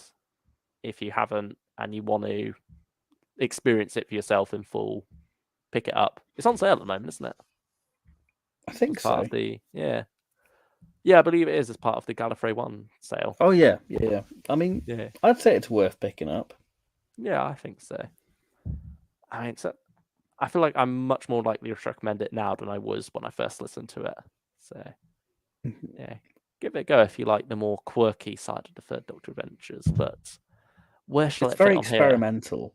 It Mm, feels like it's wrong to say early Big Finish, but it feels like that sort of let's throw everything at it, really. mm. Let's really expand this era and play in that sandbox, doesn't it? Because the Third Doctor era is that range where it is recreating an era, and I Mm. think Kaleidoscope is a pure distillation of that. Yeah, it really is. I mean, shout out to Nick Briggs for doing the music on this one as well. He does a wonderful job with well, I'm trying to remember what point he jumped on with the Third Doctor Adventures music I because I'm think it not was sure if pretty he. early on. Yeah, I don't know if it was right from the start, but he's been doing it for a good while now, and he does such a good job recreating that accurate feel of the era. It's so zany and out there, and you can tell that it's a labour of love, especially when you get him and Benji Clifford like talking about like the the minute details of like a computer bank noise from Silurian's episode 5 at Yeah, timestamp 2.5 minutes or something like that. they know their stuff when it comes to the music side of things and the sound Yeah, effects. So he was the right choice to um, do these releases, really, and this one is no exception to that. But you know what? I'm leaning towards absolutely vintage stuff now. Actually, I'd agree with that. I'd there we agree. go. That's I think this is the quickest tier list Yeah. we've done I really. mean, it was only one story to add I on. know, but it's there's no sort of. It's actually that's quite interesting to mark Elstop on the same tier because Operation Hellfire, he's one of the big players in that one, isn't he? Ah, yeah, he is. I mean, he's been in quite a few now because Sergeant Major Roach seems to become a unit regular of sorts. He was in Yeah, Beyond War Games as well, and the Annihilators. I don't know. Yeah, I don't know if he's popped up in any others, but yeah, he certainly seems to be becoming a bit of a unit regular there. You what like? but yeah, that's the Third Doctor Adventures There we go. That's our little tier list. again. I'm just looking back at what we had. Havoc uh, Vampires, rightfully at the bottom. I think it just shows that as time's gone on, the Third Doctor Adventures are really the jewel in the crown and Big Finish. I think it's a range that always delivers. It's really, truly hit its stride now. I think since Volume 7 has been like a golden era of this A golden range. But age, as it even, were. yeah, we found ourselves in a new golden age. But even go back to Volume 4 and 5, there's some great stuff in there. I think that's when you get glimmers of what the range potential is. Yeah, it's I think 5 unlocks it when you get yeah, the that's brig really in it, and then it sort of runs with it. Then it really can expand from there. And Volume 7, when you expand to Sarah and Liz, you're going beyond the Joe Grant era and exploring the different reaches of what the Third Doctor has to offer. That's where you're really in for a good ride there. You still get the odds, not quite dud, but lesser story like the Devil's Hoofprints. But even then, that's one you quite enjoy. So who am I to judge? everyone has their own flavour of Doctor Who that they like. Yeah, and I think we've said once before that if we were to like have only be able to buy one range, it would probably be this one. If we Yeah, had to give up the rest of Big Finish, we'd carry on with the Third Doctor Adventures. Sorry, which First Doctor. I'd never want to be in a position where I make that choice No, it's sad to because think about, but we're too deep at this point.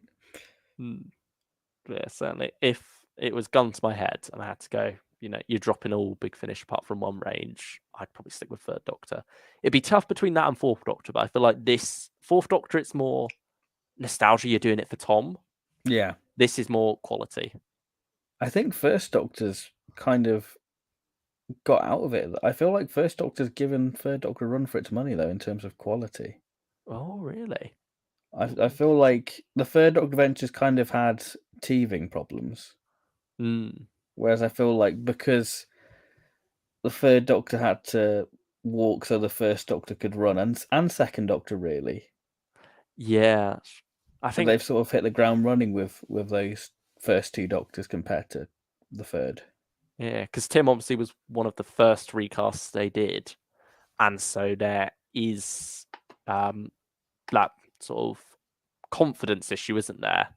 Where you've got the narration almost holding it back at first, and then you've got them not quite wanting to recast a Brig yet. But once they fully embraced that and realised that they could do it as a labour of love, and It's honouring them it's more than anything, respectful. isn't it? Yeah, Yeah. it is. It's very well done.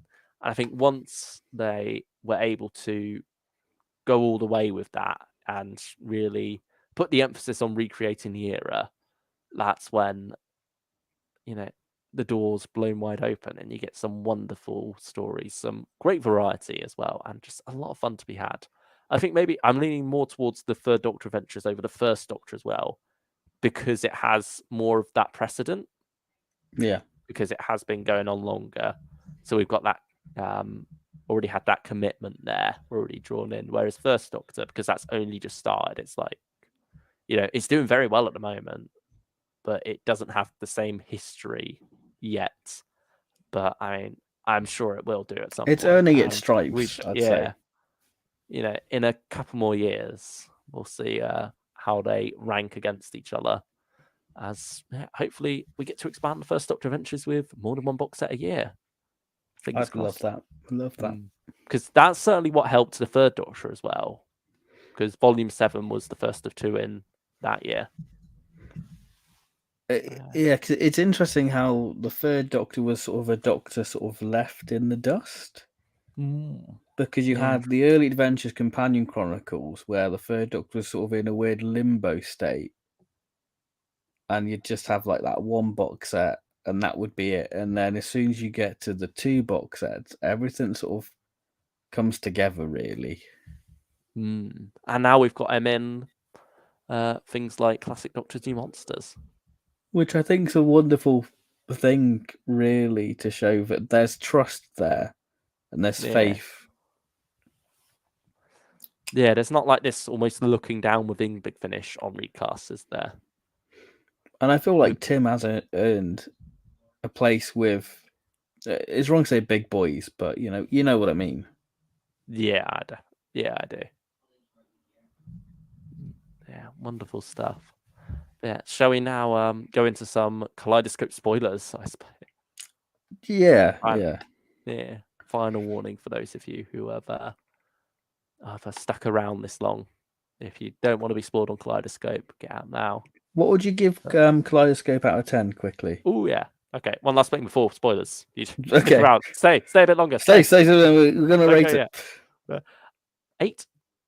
I'd agree with an 8. I think it's a solid 8 out of 10. Yeah. Wow, we've been very civil and agreeing on this one, haven't we? That's unusual.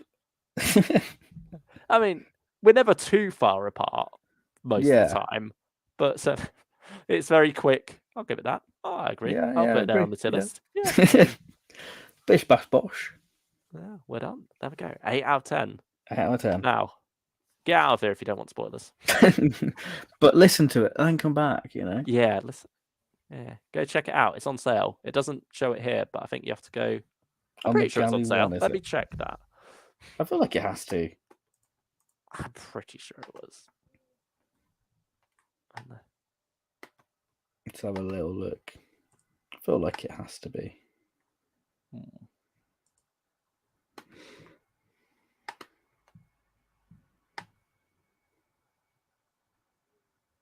Oh, maybe not. Okay, no, it isn't. Oh, okay, maybe not. Yeah, Annihilators is. Yeah, Volume 7 is as well. Yeah, Outlaws is. I'd Got thought more because they, games. yeah, I'd have thought because they got John Coleshaw and Stephen Noonan there, I'd have thought that would be a good one to go for. But no, apparently, well, I'm Well, sure maybe they're saving that for a sale next week. To time with oh, Joe maybe, Jones. yeah. Yeah, perhaps. Who knows? But yeah, so if you see it on sale again soon, grab it. Listen to it, have a fun time. Maybe if you feel a bit iffy about it after that first listen, give it a little while. Come back to it afresh, see if you enjoy it more when you know what it's going for. And then, after all that time has passed, come check out our review again. Yeah. Come check out this spoiler thoughts that you're about to miss. But yeah. Anyway, final time now. Goodbye to everyone who does not want spoilers. There we are. Be safe now. Right. Okay. Yeah. Where do you want to start? I suppose, should we start with the format of this one? Yes, let's do that. I mean, how would you break down the format? I would say nanobots. So that's like three-parter. Three-parter. Then I'd probably say sort of the espionage. And then you have that'd be one, just part 4, I guess. Yeah, and then you have the Kaleidoscope show. Yeah, Kaleidoscope. He's gone musical today. Yeah, there we go. But I mean, that's wonderful to sort of imagine a new title sequence, really, isn't it? I sort of imagined it like 60s Batman. And like this sort of Jaguar Lightfoot box set with like weird psychedelic colours going off the background. I definitely got a similar feeling to, like the Unit Years documentaries. Is it Unit Years? Yeah. Yeah. Where you've got like the different characters popping up on screen. Yeah. Sort of that style of 70s title sequence where, you see Kaleidoscope himself, you see Jenny as his assistant, you see Harry in the lab, and then you see the Brigadier as well. And you have that sort of sequence mixed in with a bit of a time tunnel as well. Because obviously Kaleidoscope is named after the vortex iridescence, I think the Third Doctor described it as. Yes. I forget Harry's in it, and it's wonderful that we do have Third Doctor calling Harry an imbecile. Yeah, that's wonderfully well done. Yeah, we probably should have mentioned that actually before the spoiler section. It's wonderful how they work in Harry this story by having him. He's just joined. We know he's around Unit this time because of Planet of the Spiders, so it makes sense. He hasn't met the Third Doctor or Sarah yet. Well, never does meet the Third Doctor properly. But yeah, he gets to work with the Brigadier, Kaleidoscope, and Jenny for a bit, doesn't he? Yeah.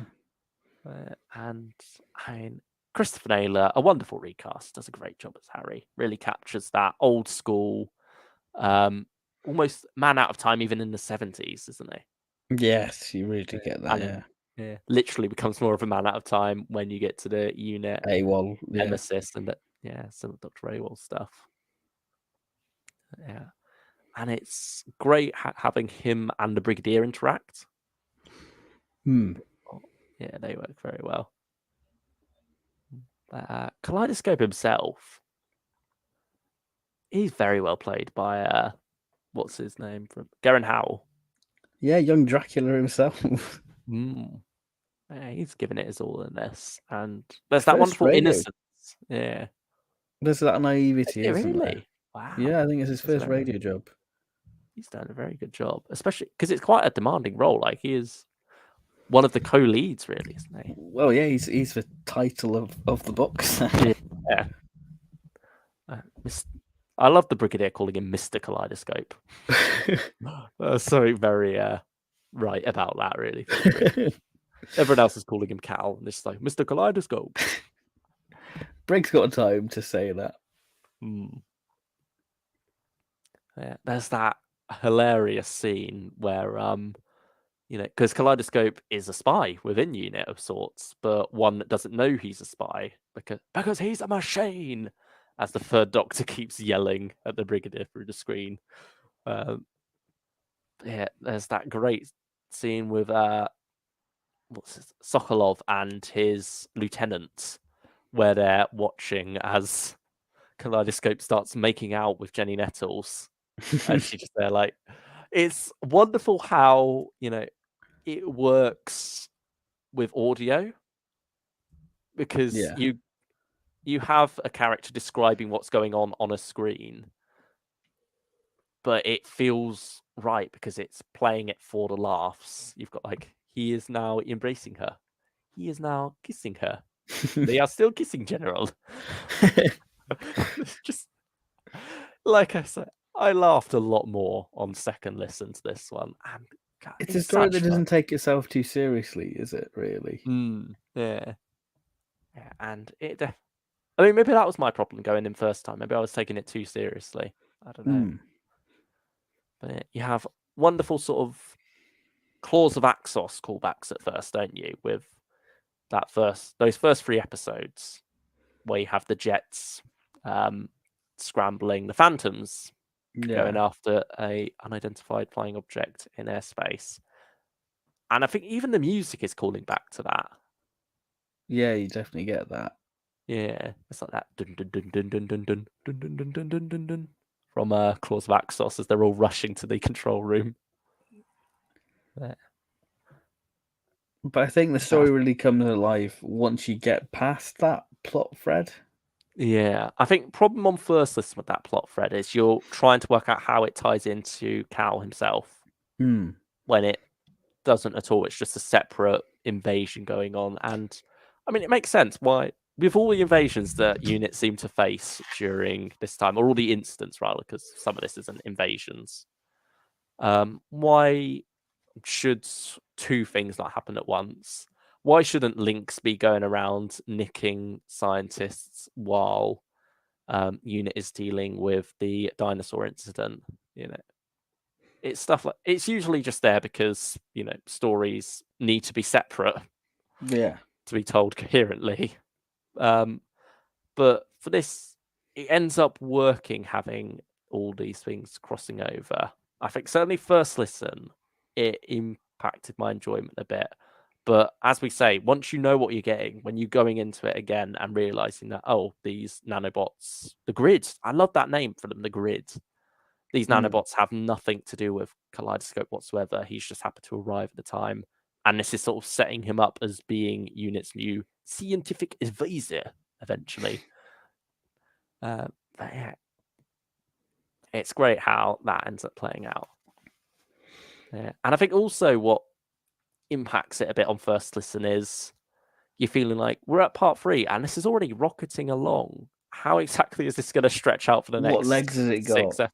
Yeah, but then you realise that, oh, we're wrapping this up now so that we can give it a new pair of legs for the next half. But I'd certainly say it feels like 2 3-parters with half a separate episode mixed into part 5. Because you don't even really get a conclusion to the Keith Hazel bit of it. Like, you just... It's kind of like a little anthology, isn't it? I would say. It's like snapshots of a separate show, really. It's to show sort of, I guess, time frame as well, isn't it, really? I love the meta-ness of that as well, in that it becomes a separate show while also the Doctor is watching it on the screen over in Siberia. That is wonderfully played out. I think it's almost a shame they didn't commit fully and also have a Kaleidoscope end credit scene for part 5. You think you've gone that far to do it, so Yeah, you might as well go full on. Yeah, and part 4, sorry, gets a pre-title sequence, oddly enough. Yeah, it does. Yeah, it's weirdly slid in there. But it doesn't feel disjointed, though? No, it doesn't. But I do feel like because both part 1 and part 4 kick off with a roundabout. Mm. And so I sort of wish they either committed fully and had them both be pre-title sequences, or just gone for one, or just gone for none of them as a pre-title sequence. It feels weird having part 4 but not part 1, if that makes sense. I guess that would have made more sense to have it, but then it feels like if you were sitting down and watching the telly, that it feels like a nice sort of consistent flow of programs, as it were, to make it feel a bit more Yeah, meta. perhaps. Yeah. It's like a news flash before you start watching Doctor Who. Yeah, But I mean, like you there may just have caught been a the tail reason end. for it. Yeah, Yeah. like perhaps the way because in part 1 it ends up leading into it being the Brigadier's recording of the show. So perhaps that transition between studio, between like the show itself around about and then the Brigadier's recording of it in his office, that wouldn't have worked if you had the title sequence there. Yeah. Yeah, so that could be the reason for it. But yeah. Also, the video recorder, wonderful little gag there. John Yeah. Coleshaw commits a bit fully with that one. Oh, it's brilliant. Obviously, the Brig Yeah. is a VHS man instead of Betamax. Also, I like how a lot of the Kaleidoscope plot has already started by the time we're into the story, even though it's a six-parter. Like, the whole Heath of Hampstead encounter where they find that object is gone. The whole Jenny Nettles finding Kaleidoscope is gone. We dive right into this with Kaleidoscope. It's already in Unit HQ under lock and key. Maybe that's a thing that sort of can throw you because you're kind of wanting the setup for it. Yeah, because that's what you expect when it comes Yeah. to 70s Who. And you think Especially because when you've it's a got a six-part. six-parter. Yeah. Yeah.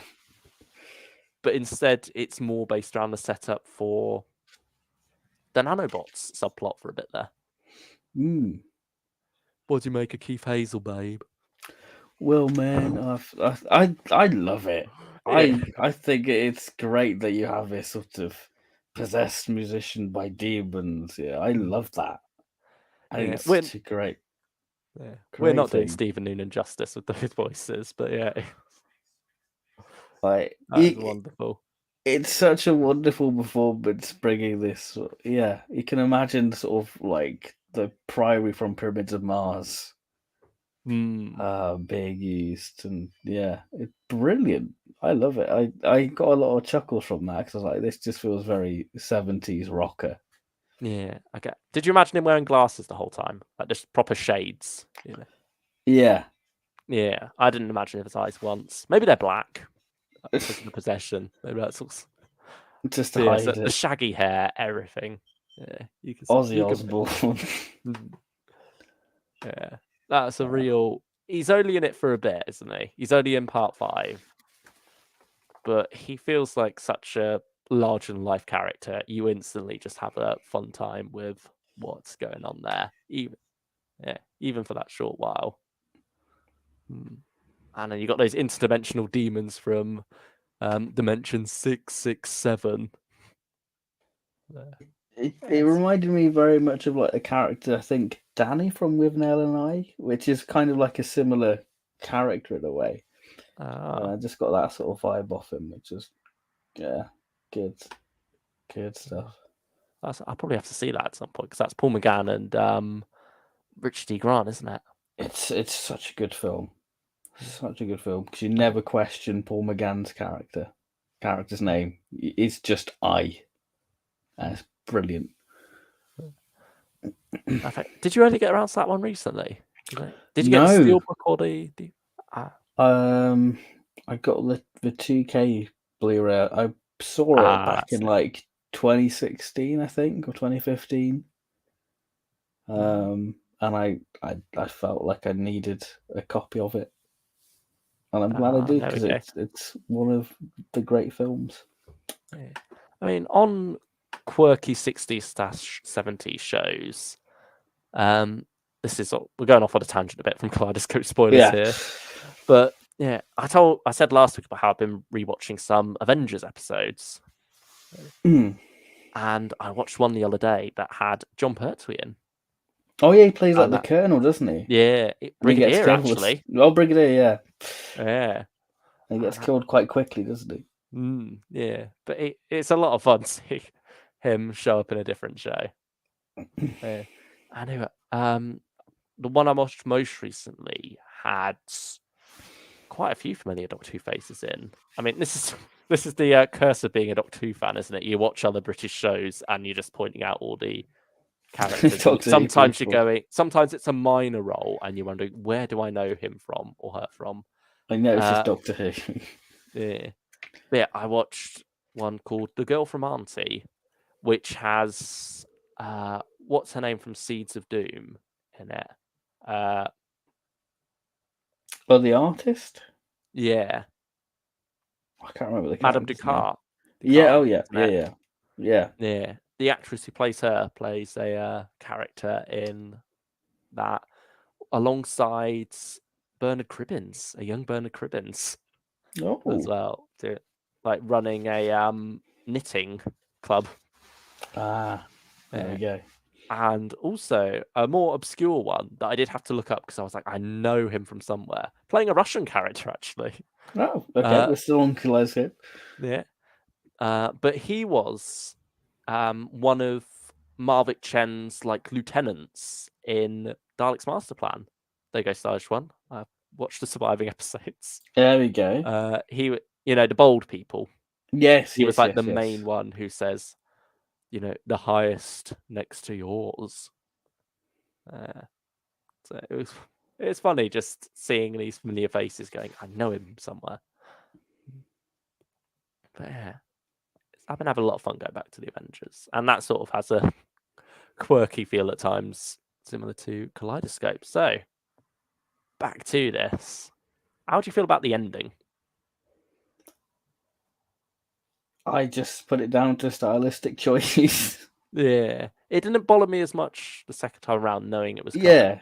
It did, yeah. Certainly It's a the bit like first time. Masterful. Yeah, I said it's not as bad as Masterful though. In the X, That's true. yeah, that one's a very much a okay. Is it over now? It's over now. What? Okay, that's 3 hours. Yeah. Whereas this one, at least, it feels like an ending, but it also feels like perhaps it could have gone on for longer, but it was just time to wrap up. Maybe because there's less of an ongoing story at that point. Like, I think what's going on with Kaleidoscope, and yeah, about the Russian subplot. There's a lot of interesting lore there behind, like that Russian version of UNIT, isn't there? Yeah. Yeah, and I Like love it how really that. lays the foundations for it. Like going back to one of the first comments we got back from Dragon Bugs, how he says about how it turns how The Cold War. yeah, I personally like Kaleidoscope because of the many twists and turns it has involving the Cold War, and yet this wonderfully works that in. I mean, it's something that never was really done on TV, but makes perfect sense. Like probably the closest you get to it is the Three Doctors, again by Bob Baker and Dave Martin, where Rex Tyler's going on about how, well, they've all seen it, Yanks and the other lot, and the Brigadiers like, hey.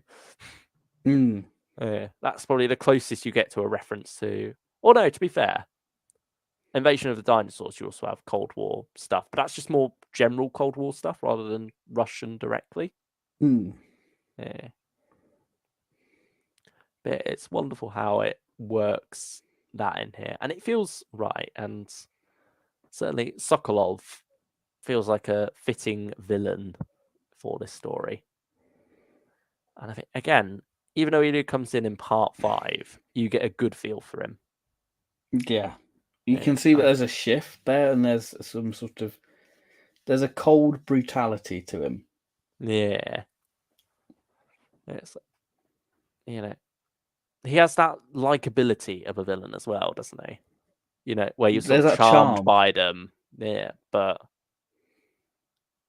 there's a dark undercurrent there.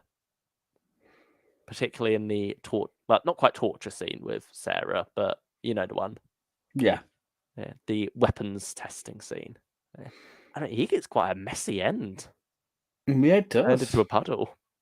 Yeah, turned inside out. Like, I hope. I mean, that's Or one of the things where, roundabout. like, there you go. It all comes around and about in the end. Literally. Ooh. Yeah, like the way you're imagining it, you're sort of hoping that he's taken a step back from Sarah before firing. Otherwise, she's going to get splashed a bit. It's a good cliffhanger, though, isn't it? Yeah, part 5. I think a lot of them have good cliffhanger. Part 3 as well. With what's the character's name played by Mark Elstob? Hurley. Yes. Yeah, like him trying to get back at the Doctor. Yeah. Also, I love how part 4 begins with like that mirroring of both the Doctor and Kaleidoscope in the cells being visited by Hurley and the Brig, Mm. and then both being on the floor doing what could be Venusian Aikido, or not Venusian. What was it in for Doctor's case? But it was meditation, wasn't it? Yeah, Yeah. yoga. That was it. Yoga. Yoga. Yeah. There we go. That's it. But yeah, there's some great stuff like that as well from the Third Doctor of just mocking authority when it comes to Hurley. Really enjoyed that. Yeah, really good stuff. There's just so many fun moments throughout this one at the end of the day that, I mean, we could go on for hours about every little detail, couldn't we? Because there's quite a lot of them in here, quite a lot of little Easter eggs throughout. I think the moral of Kaleidoscope is it pays to re-listen. And it pays to sometimes wait until you're in the right mindset for a story as well. I think that's important. Yeah. So I'm very glad we went back to this one because I've had a lot of fun. Quite a few laughs listening to it. Yeah, and it does feel right for season 11. Yes, it really does. Yeah, I also sort of got some Evil of the Daleks vibes at the start of part 5. Oh, that's not good for you. Yeah. I mean, it's just more the scene, the way they've been knocked out and then suddenly wake up in a big mansion and you got a clock ticking. It feels very much like part 2 of Evil of the Daleks. Obviously, it goes completely different direction after that, but just that one scene, I thought I couldn't help but picture that similar setting, really. Yeah. What do you make of that little master reference as well? That he may have been. Who was the character? I don't. There's so much. There's a lot of big like lore dumping and that dinner table scene, isn't there? Yeah, that ultimately feels like maybe didn't come up to much in the end. It's interesting because like it makes sense for it to be the master. It feels very sort of BBC Books territory trying to fill that, you know. Yeah, tried to give him a life beyond that, but I mean, it's never confirmed, and it could be any incarnation of the master, perhaps. Yeah. But yeah, so there is a heavy amount of backstory for what is ultimately there's a vault with loads of alien stuff in it that Russia has. Yeah. And I mean, it could be from Rasputin Master. Yeah, you never know. Which is the better song, Rasputin or Kaleidoscope? I don't. Imagine Delgado doing a dance to Kaleidoscope. I can see it. I'm not against it. I imagine he'll be quite a subtle dancer, won't he? It'd be like Eccleston at End of the World. Just going, oh, I can imagine him pulling that face as well. Yeah, yes, this is my job. You will obey me. There you go. Good times. He was never fond of nursery rhymes, but maybe he likes a bit of 70s theme tune music. Or maybe he'd prefer Keith Hazel. Yeah, maybe he's into demonic music. I mean, he's already brought the devil himself with Azal, so... Just him and Azal going, look, he's got a new album out. Let's play it. I mean, all this is sort of getting me in the mood for the Demon song as well, so... There we go. That's fortuitous. Yeah, it's funny, isn't it, that you have the demons and Keith, and then you have a Mm. First Doctor box set. I was like, it'd be nice Yeah, if Keith Stephen. was in Demon Song. Mm. Maybe Daniel Diart is a Of loose relative. relative. Yeah. Keith Hazel, perhaps. Who knows? Yeah. Secret member of like Linden was like, I'm trying to have to find this man. Let's go deep cut. There we have it. But yeah, any more things to say about Kaleidoscope, I suppose? It's very good. Yeah. The Third Doctor and Snowmobile again. Oh yeah. It's like 40 seconds, but it's a really nice, joyous thing to have, and it feels right. It's something John would have enjoyed. It reminds me of sort of the Mega Big Finish Lost story, where you have him and Joe escaping in like a biplane and on like the Swiss Alps, and it sort of gives me that same sort of feeling, which is always good. I mean, speaking of snow, you get like two different bits of snow in here, don't you? Because you've obviously got the Siberia setting, but also you've got the fake snow from the UFO in part 1 and part 2. Yeah. Where that comes down. And I mean, that's a nice little callback to Claus Baxos with the freak weather conditions. Yeah, and it's a wonderful scene as it comes down as well. And the Humorbill as well, isn't it? Yeah, we haven't even talked about that. The Humorbill gets an appearance in here. It's the Love first that. one on Big Finish, isn't it? Yeah. I mean, in a full cast. Full cast, yeah. I mean, actually, no, it is the first because it does, or does it appear in? It does, because you have like the garage lady like looking after it. Yeah, because it is in the gap, but it doesn't actually go anywhere. It's just referenced to have been on a flight test by the brig. But yeah, that was a nice little appearance, and the brig obviously being flabbergasted by it as the Doctor shows off his new car and zooms past the convoy. Yeah, look above. No, oh bloody! We haven't even talked about Daphne Green. Oh yeah, that feels very sort of Green Death. Daphne Green Death. There at the end. There we go. I mean, I was also thinking Planet of Spiders, because you know that scene about the watch. Yes. Yeah. Like, I know where you're getting at now with the peace camp ladies. Yeah, that's the peace. Green Yeah. Death. But I was just thinking of that one scene with the watch where the Brigadier's getting very red in the face and embarrassed about it, and the Third Doctor's like, perhaps a little too much, Brigadier. Oh, I know. I know what you mean. Yeah.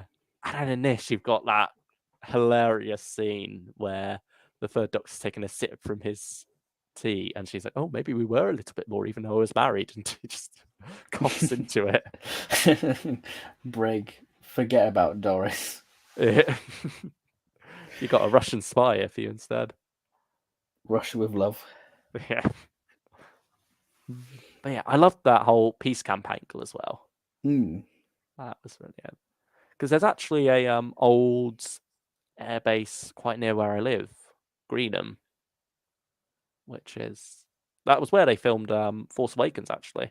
Okay. Like, you know, I can't remember what the planet's called at the end of it, where the Resistance base is. Yeah, I know. Yeah, and you've got like those hangar things. Like, that was it. And so I sort of pictured a similar setting to that, obviously more populated than it is now because it's shut down. But that had a lot of peace protests around it as well. So that felt like a bit of, I suppose, local pride in a way, listening to Kaleidoscope having a similar location. And I think that's the thing, you could be your own location scout in a way, can't you? Yeah. You could be like, oh, they could film Kaleidoscope here. Yeah, that was fun for me. But yeah, I see what you mean about the Green Death side of things as well with the peace protests. I mean, that was something that threw me off in the trailer where they were singing, you know, Barbara Blacksheep. Barbara Blacksheep, have you any bombs? Yeah. Like, that just seemed totally zany and weird in the trailer. But then when you listen to it in context, you're like, oh, I get what's going on there now. It fits in perfectly. Yeah, it works. But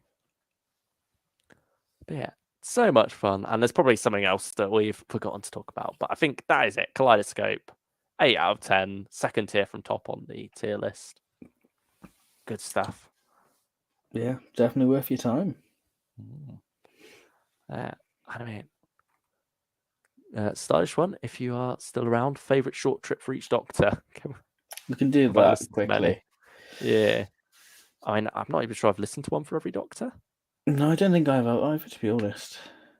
First Doctor, I did do that. Out of the Deep or something like that. I'll have to get the short trips. I'd say probably Rise and Fall. I don't know enough about the short trips to remember which one's which. There's like some that'll stand out. Yes, Second Doctor. I don't think I've listened to any Second Doctor short trips. I had deleted scenes. That's not bad. I think don't know if some are I've got just by default because that's the only time I've listened to them. Yeah. All Last Day at Work as well. I'd probably take that over deleted scenes. I would say Third Doctor, A True Gentleman, because it's a story of the Third Doctor like giving this kid a bike, and it's like it's so in character for the third. Oh, it's beautiful. I quite like what is the Time Tunnel. Oh, that's a good one. That feels like that could be a full story, to be honest. The way that story left. Yeah. What else have we got? Fourth Doctor. I quite like Sound the Siren and I'll Come to You, Comrade. It's one of Full the Life. subscriber ones. I'd say Full Life. Well, that's a good one. Yeah. Fifth Doctor. Well, I don't know. The Toy. Oh yeah, I'll agree with that. Sixth Doctor. I've not listened to any. I've listened to The Shadows of Serenity and Prime Winner, but it's been so long. I'm just sort of scrolling through my Big Finish, seeing which ones it's got the sticker of "You've got this" next to it. Yeah. Seventh Doctor. I believe Dark Convoy by default because I got that one, and yeah, it doesn't look like I picked up any others. Eighth Doctor, I've not got any.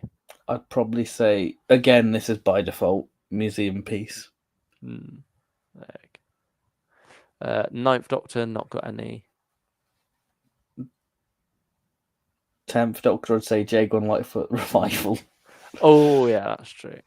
11th Doctor as well. So yeah, that covers that.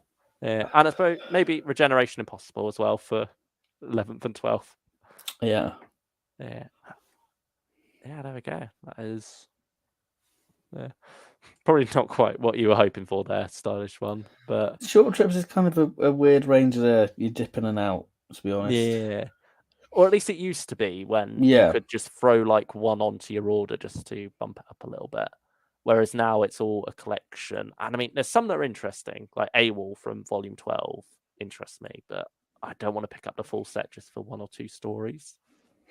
Yeah, especially when there's so much to listen to anyway. I do prefer the audio novels.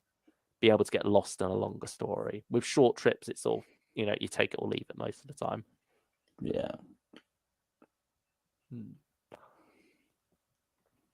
Sturgeon says, thanks for going back to answer my question. Now, favorite short trips covers. I would say Short Trips Volume 2. Oh, because it's just like the TARDIS and like the lightning. I think it's quite a cool cover. Yeah. Or maybe Volume 3 because I just like anything with the TARDIS on. Wasn't there an interesting unused one that got shared at one point? I can't remember what it was. I can't remember. Yeah, I'd say of those first ones, Volume 2 looks the best to me. I feel like half of them you sort of disqualify when it was just the Doctor's face on it. Yeah, like Switching is cool because it's like Master and Delgado. Yeah, that's cool. But yes, I think it was around when the new logo came along where we got some more interesting covers. I quite like the simplicity of Dead Media.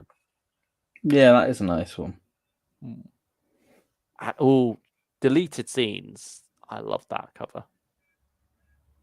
Where it's just the second Doctor Doctor and Jamie, and then you got like a film reel in the background.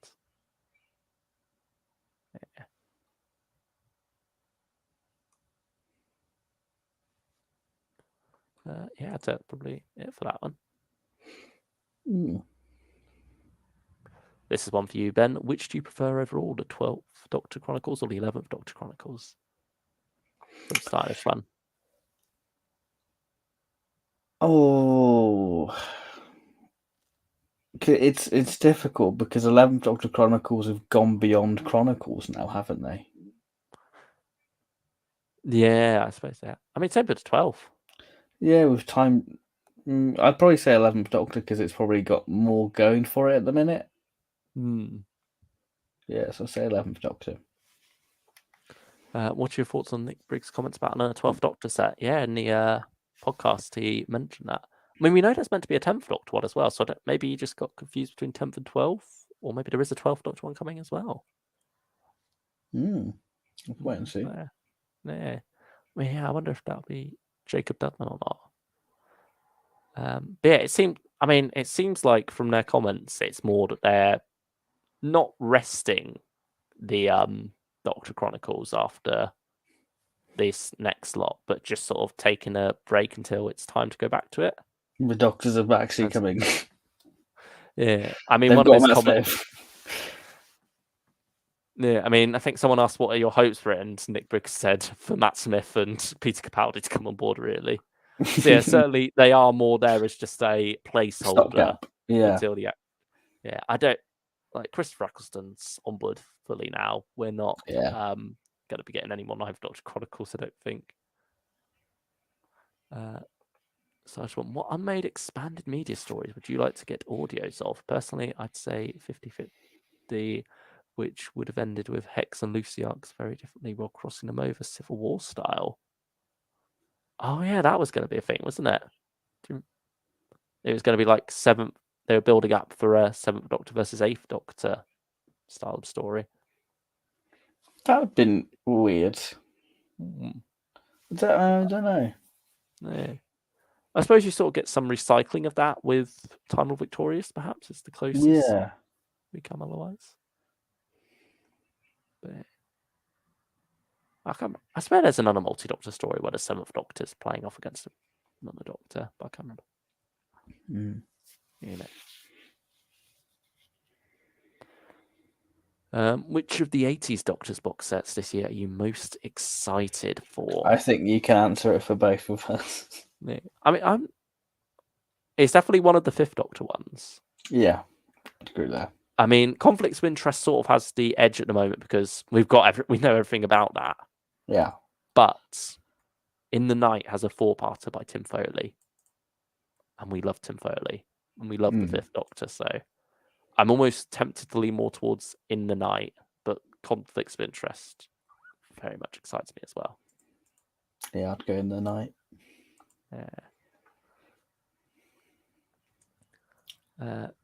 Do you think we'll get more 10th Doctor Chronicles? Wasn't there that writer who would have written for 10 or 11 and chose 11? Either he missed writing for 10th Doctor or more 10th Doctor Chronicles. I'm pretty sure there is more 10th Doctor Chronicles because Helen Goldwyn, when talking about directing 10th Doctor Classic Companions on the extras for that, mentioned that she recorded some 10th Doctor stuff with Jacob Dudman a while back during lockdown. And the previous 10th Doctor Chronicles of Jacob Dudman came out before that. And also, I checked just to make sure she wasn't confusing 10th and 11th, you know. We all... You know me, I've slipped slip of the tongue quite often and will say the wrong number or doctor or whatever, or wrong actor occasionally. So I was thinking, you know, maybe it's just a case of that. But she didn't actually direct any of the 11th Doctor Chronicles when I checked. So it probably couldn't have been that. So I believe there is another box set of 10th Doctor Chronicles lying around somewhere that they're just waiting to release when there's like enough of a gap between that and a Tennant release, I suppose. Yeah.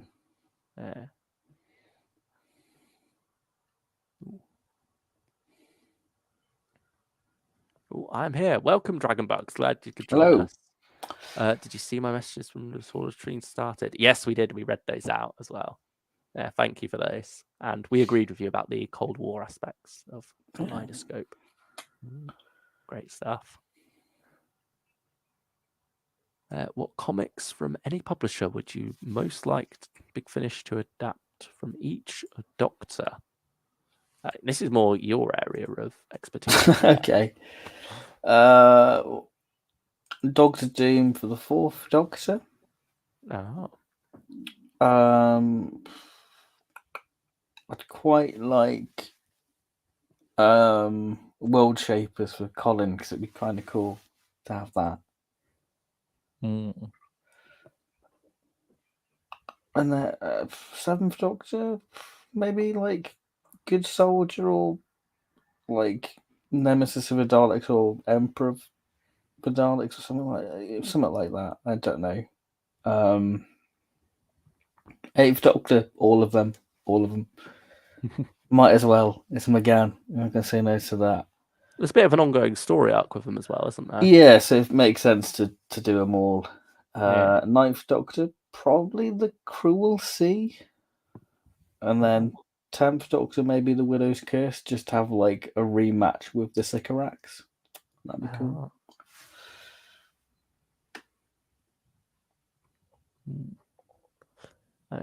14th Doctor. Liberation of the Daleks. Liberation of the Daleks. Just to get any more 14th Doctor stuff would be fun, really. Yeah.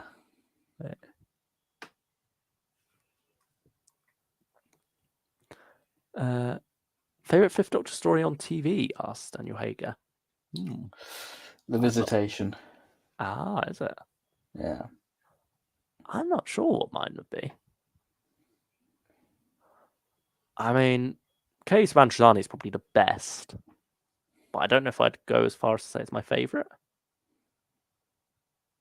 I feel like it's kind of a cop-out saying Caves. Like, it's good. It deserves it, but I kind of want to give another story a chance. Yeah, I know what you mean. I mean, Awakening is one I'll often find myself going back to. Frontios is good from what I remember.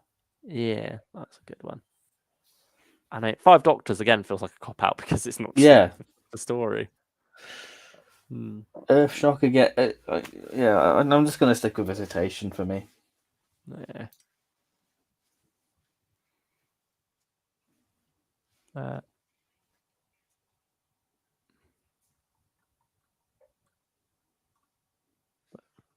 There was a comment earlier from Stylish One that I glanced over but didn't actually read out, I think. Here we go. Also, just want to say I'm so happy you two are so supportive of the Big Finish recast. They need all the love they can get, and it's great to see you two carrying the flag for the recast. Thank you, Stylish One. We pride ourselves on that, you know? I think we have been very supportive of the recast from the beginning, probably, I think.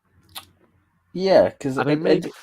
end of the day, we all love the show, and we all want stories from these Doctors.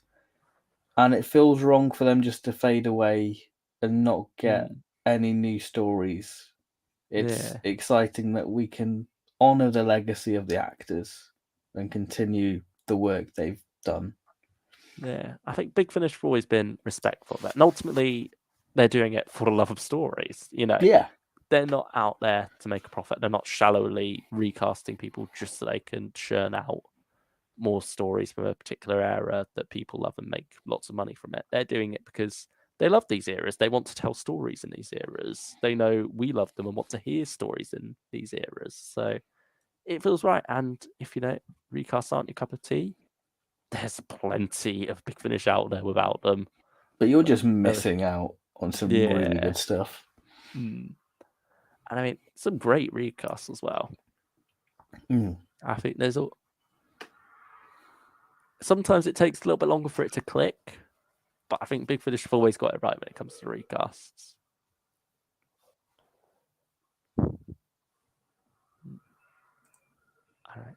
Even more so, in recent years, I feel like with the confidence Big Finish has with the recasts now, a lot of them do click that much quicker. Yeah. Like Michael Troughton's Second Doctor. So I think often you do have to hear a full story because when you're listening to just a trailer, you're trying to hear an impression rather than a performance. I think that was Michael Troughton with the Annihilators. I wasn't sold in the trailer, but when I listened to it in context, I was like, he's brilliant. Yeah, he gets all the mannerisms down. He gets like the tone and the rhythm of his father's voice there.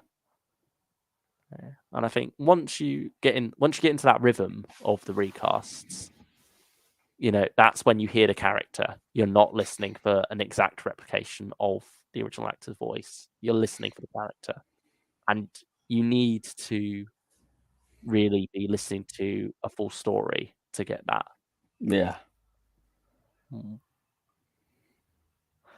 I just love how the Cybermen are revealed in Earthshock and how badass they are, says Dragon Bugs. And he's also said Earthshock is his favourite Fifth Doctor story. That is a fair choice. Predictions for the upcoming DWM 60th anniversary polls. How do you think Day of the Doctor will fare? How will the animations influence results? How will Whittaker and Capaldi fare in the poll? I think was Enemy of the World and Enemy of the Yeah, it World. was 2014, the last one. Yeah. They would have been in it, wouldn't they? Yeah. I was going to say maybe Enemy of the World would have been proved, but I would already have done that thanks to. I will just say this now. It will all be wrong. We will all complain. We'll all complain. And I think this is a good reason why we should vote. I think it's just a bit of fun, really, isn't it? It's a bit of fun, but it's good to flex our Doctor Who democratic right. Yeah. Have you voted yet? I have. I haven't done that yet. I'll have to go. That'd almost be a fun idea for a stream, wouldn't it? I think that'd be a good stream. Actually, we should do that. Yeah. I think they're doing them in parts, aren't they? So it'd be quite. Maybe it's something more just to tack on to a different stream rather than make a full thing by itself. I don't know. We'll see. We'll figure it out. Yeah. But yeah, certainly. I should get around to voting on that. Is it all of the 60s up? So yeah, it's just the 60s at the minute. Yeah.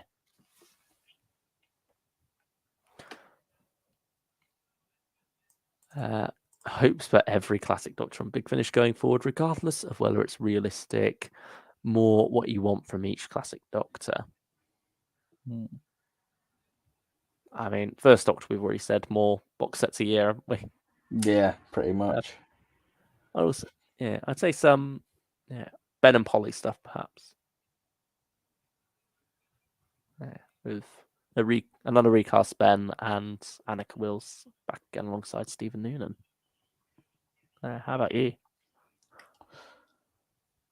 Just a Dalek story, to be honest. Yeah. I'd like a Dalek story. It looks like we'll be getting one of those. Yeah. Woohoo. That'll be fun. Second Doctor. Just to know how long Beyond War Games is. Yeah, that's true. The overall arc. Yeah, and also I'd say Lost. I think I want some Second Doctor Lost Stories more than I'd quite like the Big Store and what's Operation Werewolf. Yeah, I think would be cool to hear. Yeah, now that we've got Michael Troughton there, we got Fraser, Ganica, get a recast Ben alongside him. I think for the Operation Werewolf, I'd say go for Zoe. Unless, because it doesn't feel like the right time to recast Victoria just yet. And also, the way production worked, there's probably a fair amount of chance that it would have ended up being a Zoe story had they carried on with it anyway. Yeah. Third Doctor, so just more of the same, really. 7-parter, and I would love a sort of a sequel to the Unzal incursion. Yeah. That'd be good to get around to. Hopefully with Mark Wright again. Yes. Fourth Doctor. I'd say just some Sarah Jane stuff. Yeah, I think I'd agree with that. Fifth Doctor, probably just more of the same, really. I'm Yeah. happy with where the Fifth Doctor is at the moment. Yeah, I'd agree. Davo's doing all right. Sixth Doctor, go back to Walter Perry. Finish that arc. Yeah.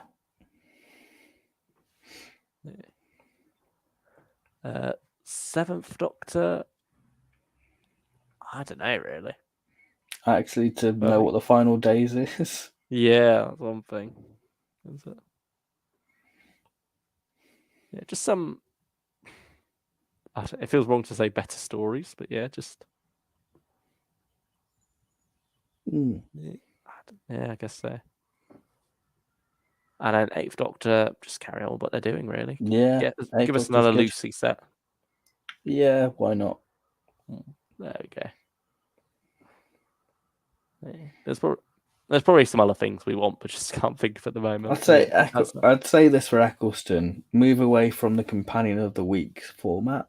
Yeah, give us some longer form stories for the Ninth Doctor, like the War Doctor stuff, like something like that. Just like a self-contained story over 3 hours. Yeah, something like that. So this one says, "Enemy of the World in the world improved more than any other story when it was found." Comparing the 2014 poll to the 2009 poll, hopefully Macra will also improve. Pure Fury will probably go down. Oh, yeah, it might do with that animation. What Hartnell do you think would have an Enemy of the World style reprisal? I don't know. Web Planet definitely isn't getting it, sadly. No. Yeah, I suppose it's if it was found. If it was found. Yeah, because this one says maybe the Massacre. Or the Savages, since they've forgotten. I said the Massacre. Maybe. I'd say that's already quite well regarded, though. From what but I it's hear. not really talked about, is it? Yeah, it's not talked about, but it's those who do regard it quite highly. Whereas Enemy of the World just seems to be one that people said, yeah, it's a bit naff. I'd definitely say Savages then, because yeah, you get something quite interesting. It feels very new series, the Savages. Yeah. Oh, Dragonbug says, "I'll probably vote for War Games." It's a bit different from that, the poll, actually. Because you give us out of 10. Yeah, you go through each story and give it a rating out of 10. If you haven't seen the story, then you don't rate it, and it does like a average of everyone's vote, doesn't it, to work out? Joe Bowers, what do you think the big announcement is at Gallifrey 1 will be? I'm not expecting anything major. Maybe some news on Once and Future. I probably agree with that. Maybe some cover art. Yeah, we've yet to get anything from Once and Future since that initial announcement, so it feels like the right time to go back.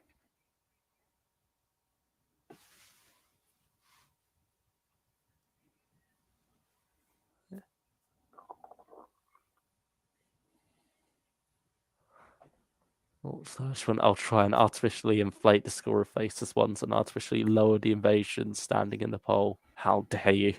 Good luck. I approve of Faceless Ones, but leave Invasion alone. What's it done to you? It's a babe. Is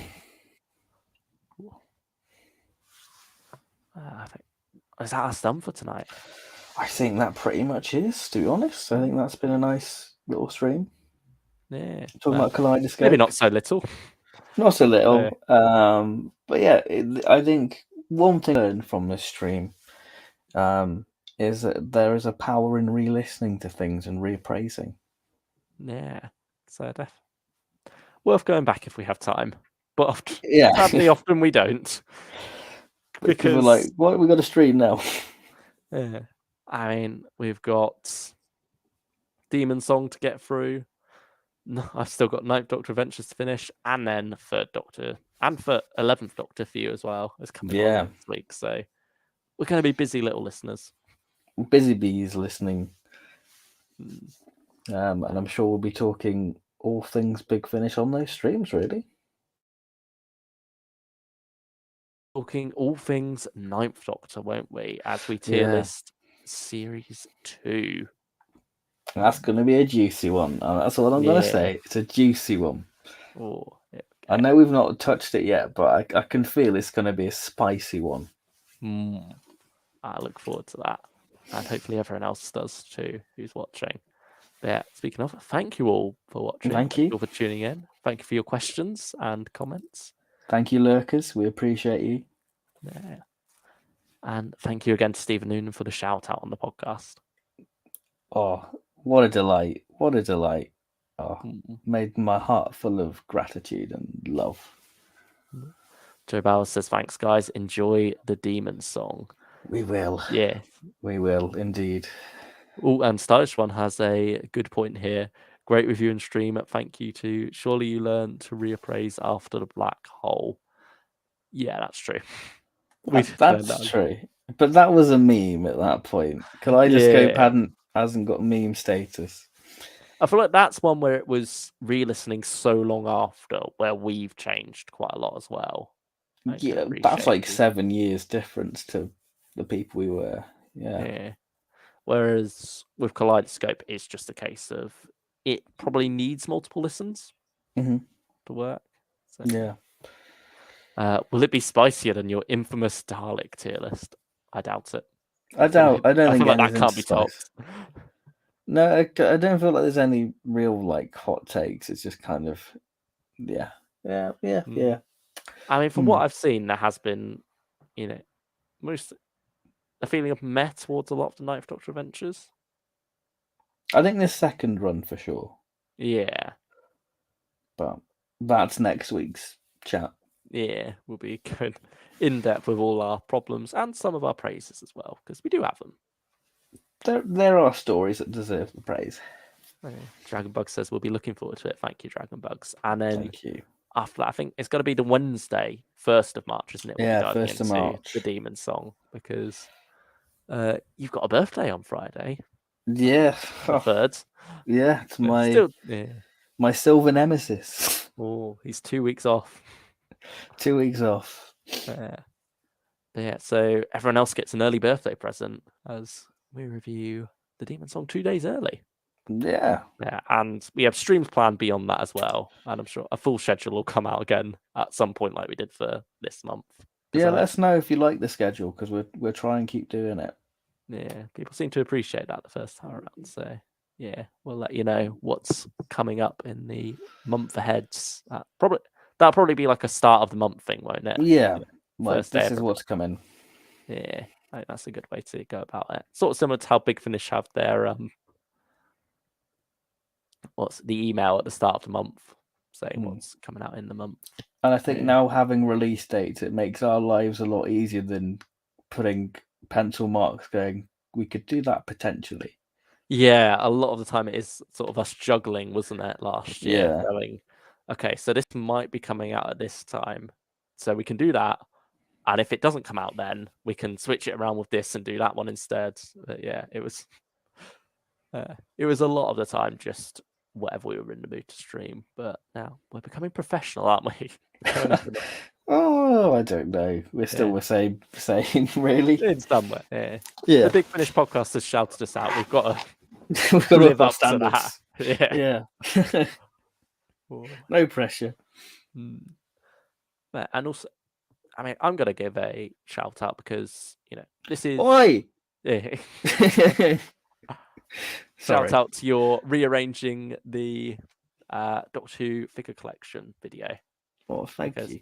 Yeah, I wasn't involved in that one, so I'm allowed to give praise on the channel and tell everyone to check that one out because it's a lot of fun.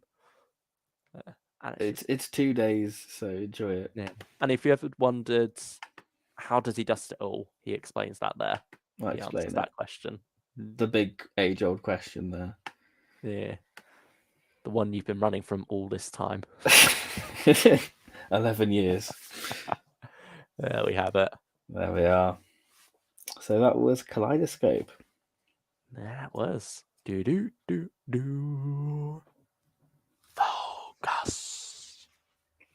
There's our little credits there. Yeah. We don't have an outro. Oh, damn. No, we don't really, do we? I guess 2 Ronnies it maybe. I don't know. Stylish one. Yeah. Thanks for a great stream. Looking forward to the next tier list. Your Nick Briggs famous? Yeah. He's aware of us. Like, He knows. He knows us. Yeah. But on a friend of a friend basis, I suppose. Yeah. But Next up, Bing in an audio. Just imagine. I'll yeah, use that classic we'll Nick steal Briggs that. tagline. We'll steal Yeah. that. Just imagine. That'd be brilliant. I can I finally use haven't my heard that uni. on the podcast in a while, actually. Just Oh, imagine. It feels more like it. Yeah. Has that one been retired now? Has it had its time? I don't know. Well, I don't know. But I'd like to use my uni degree in some way. So please, Big Finish. there we go.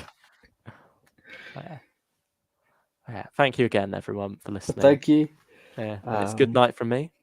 And it's good night from him. There we have it. Our 70s outro. Good night, everyone. Good night.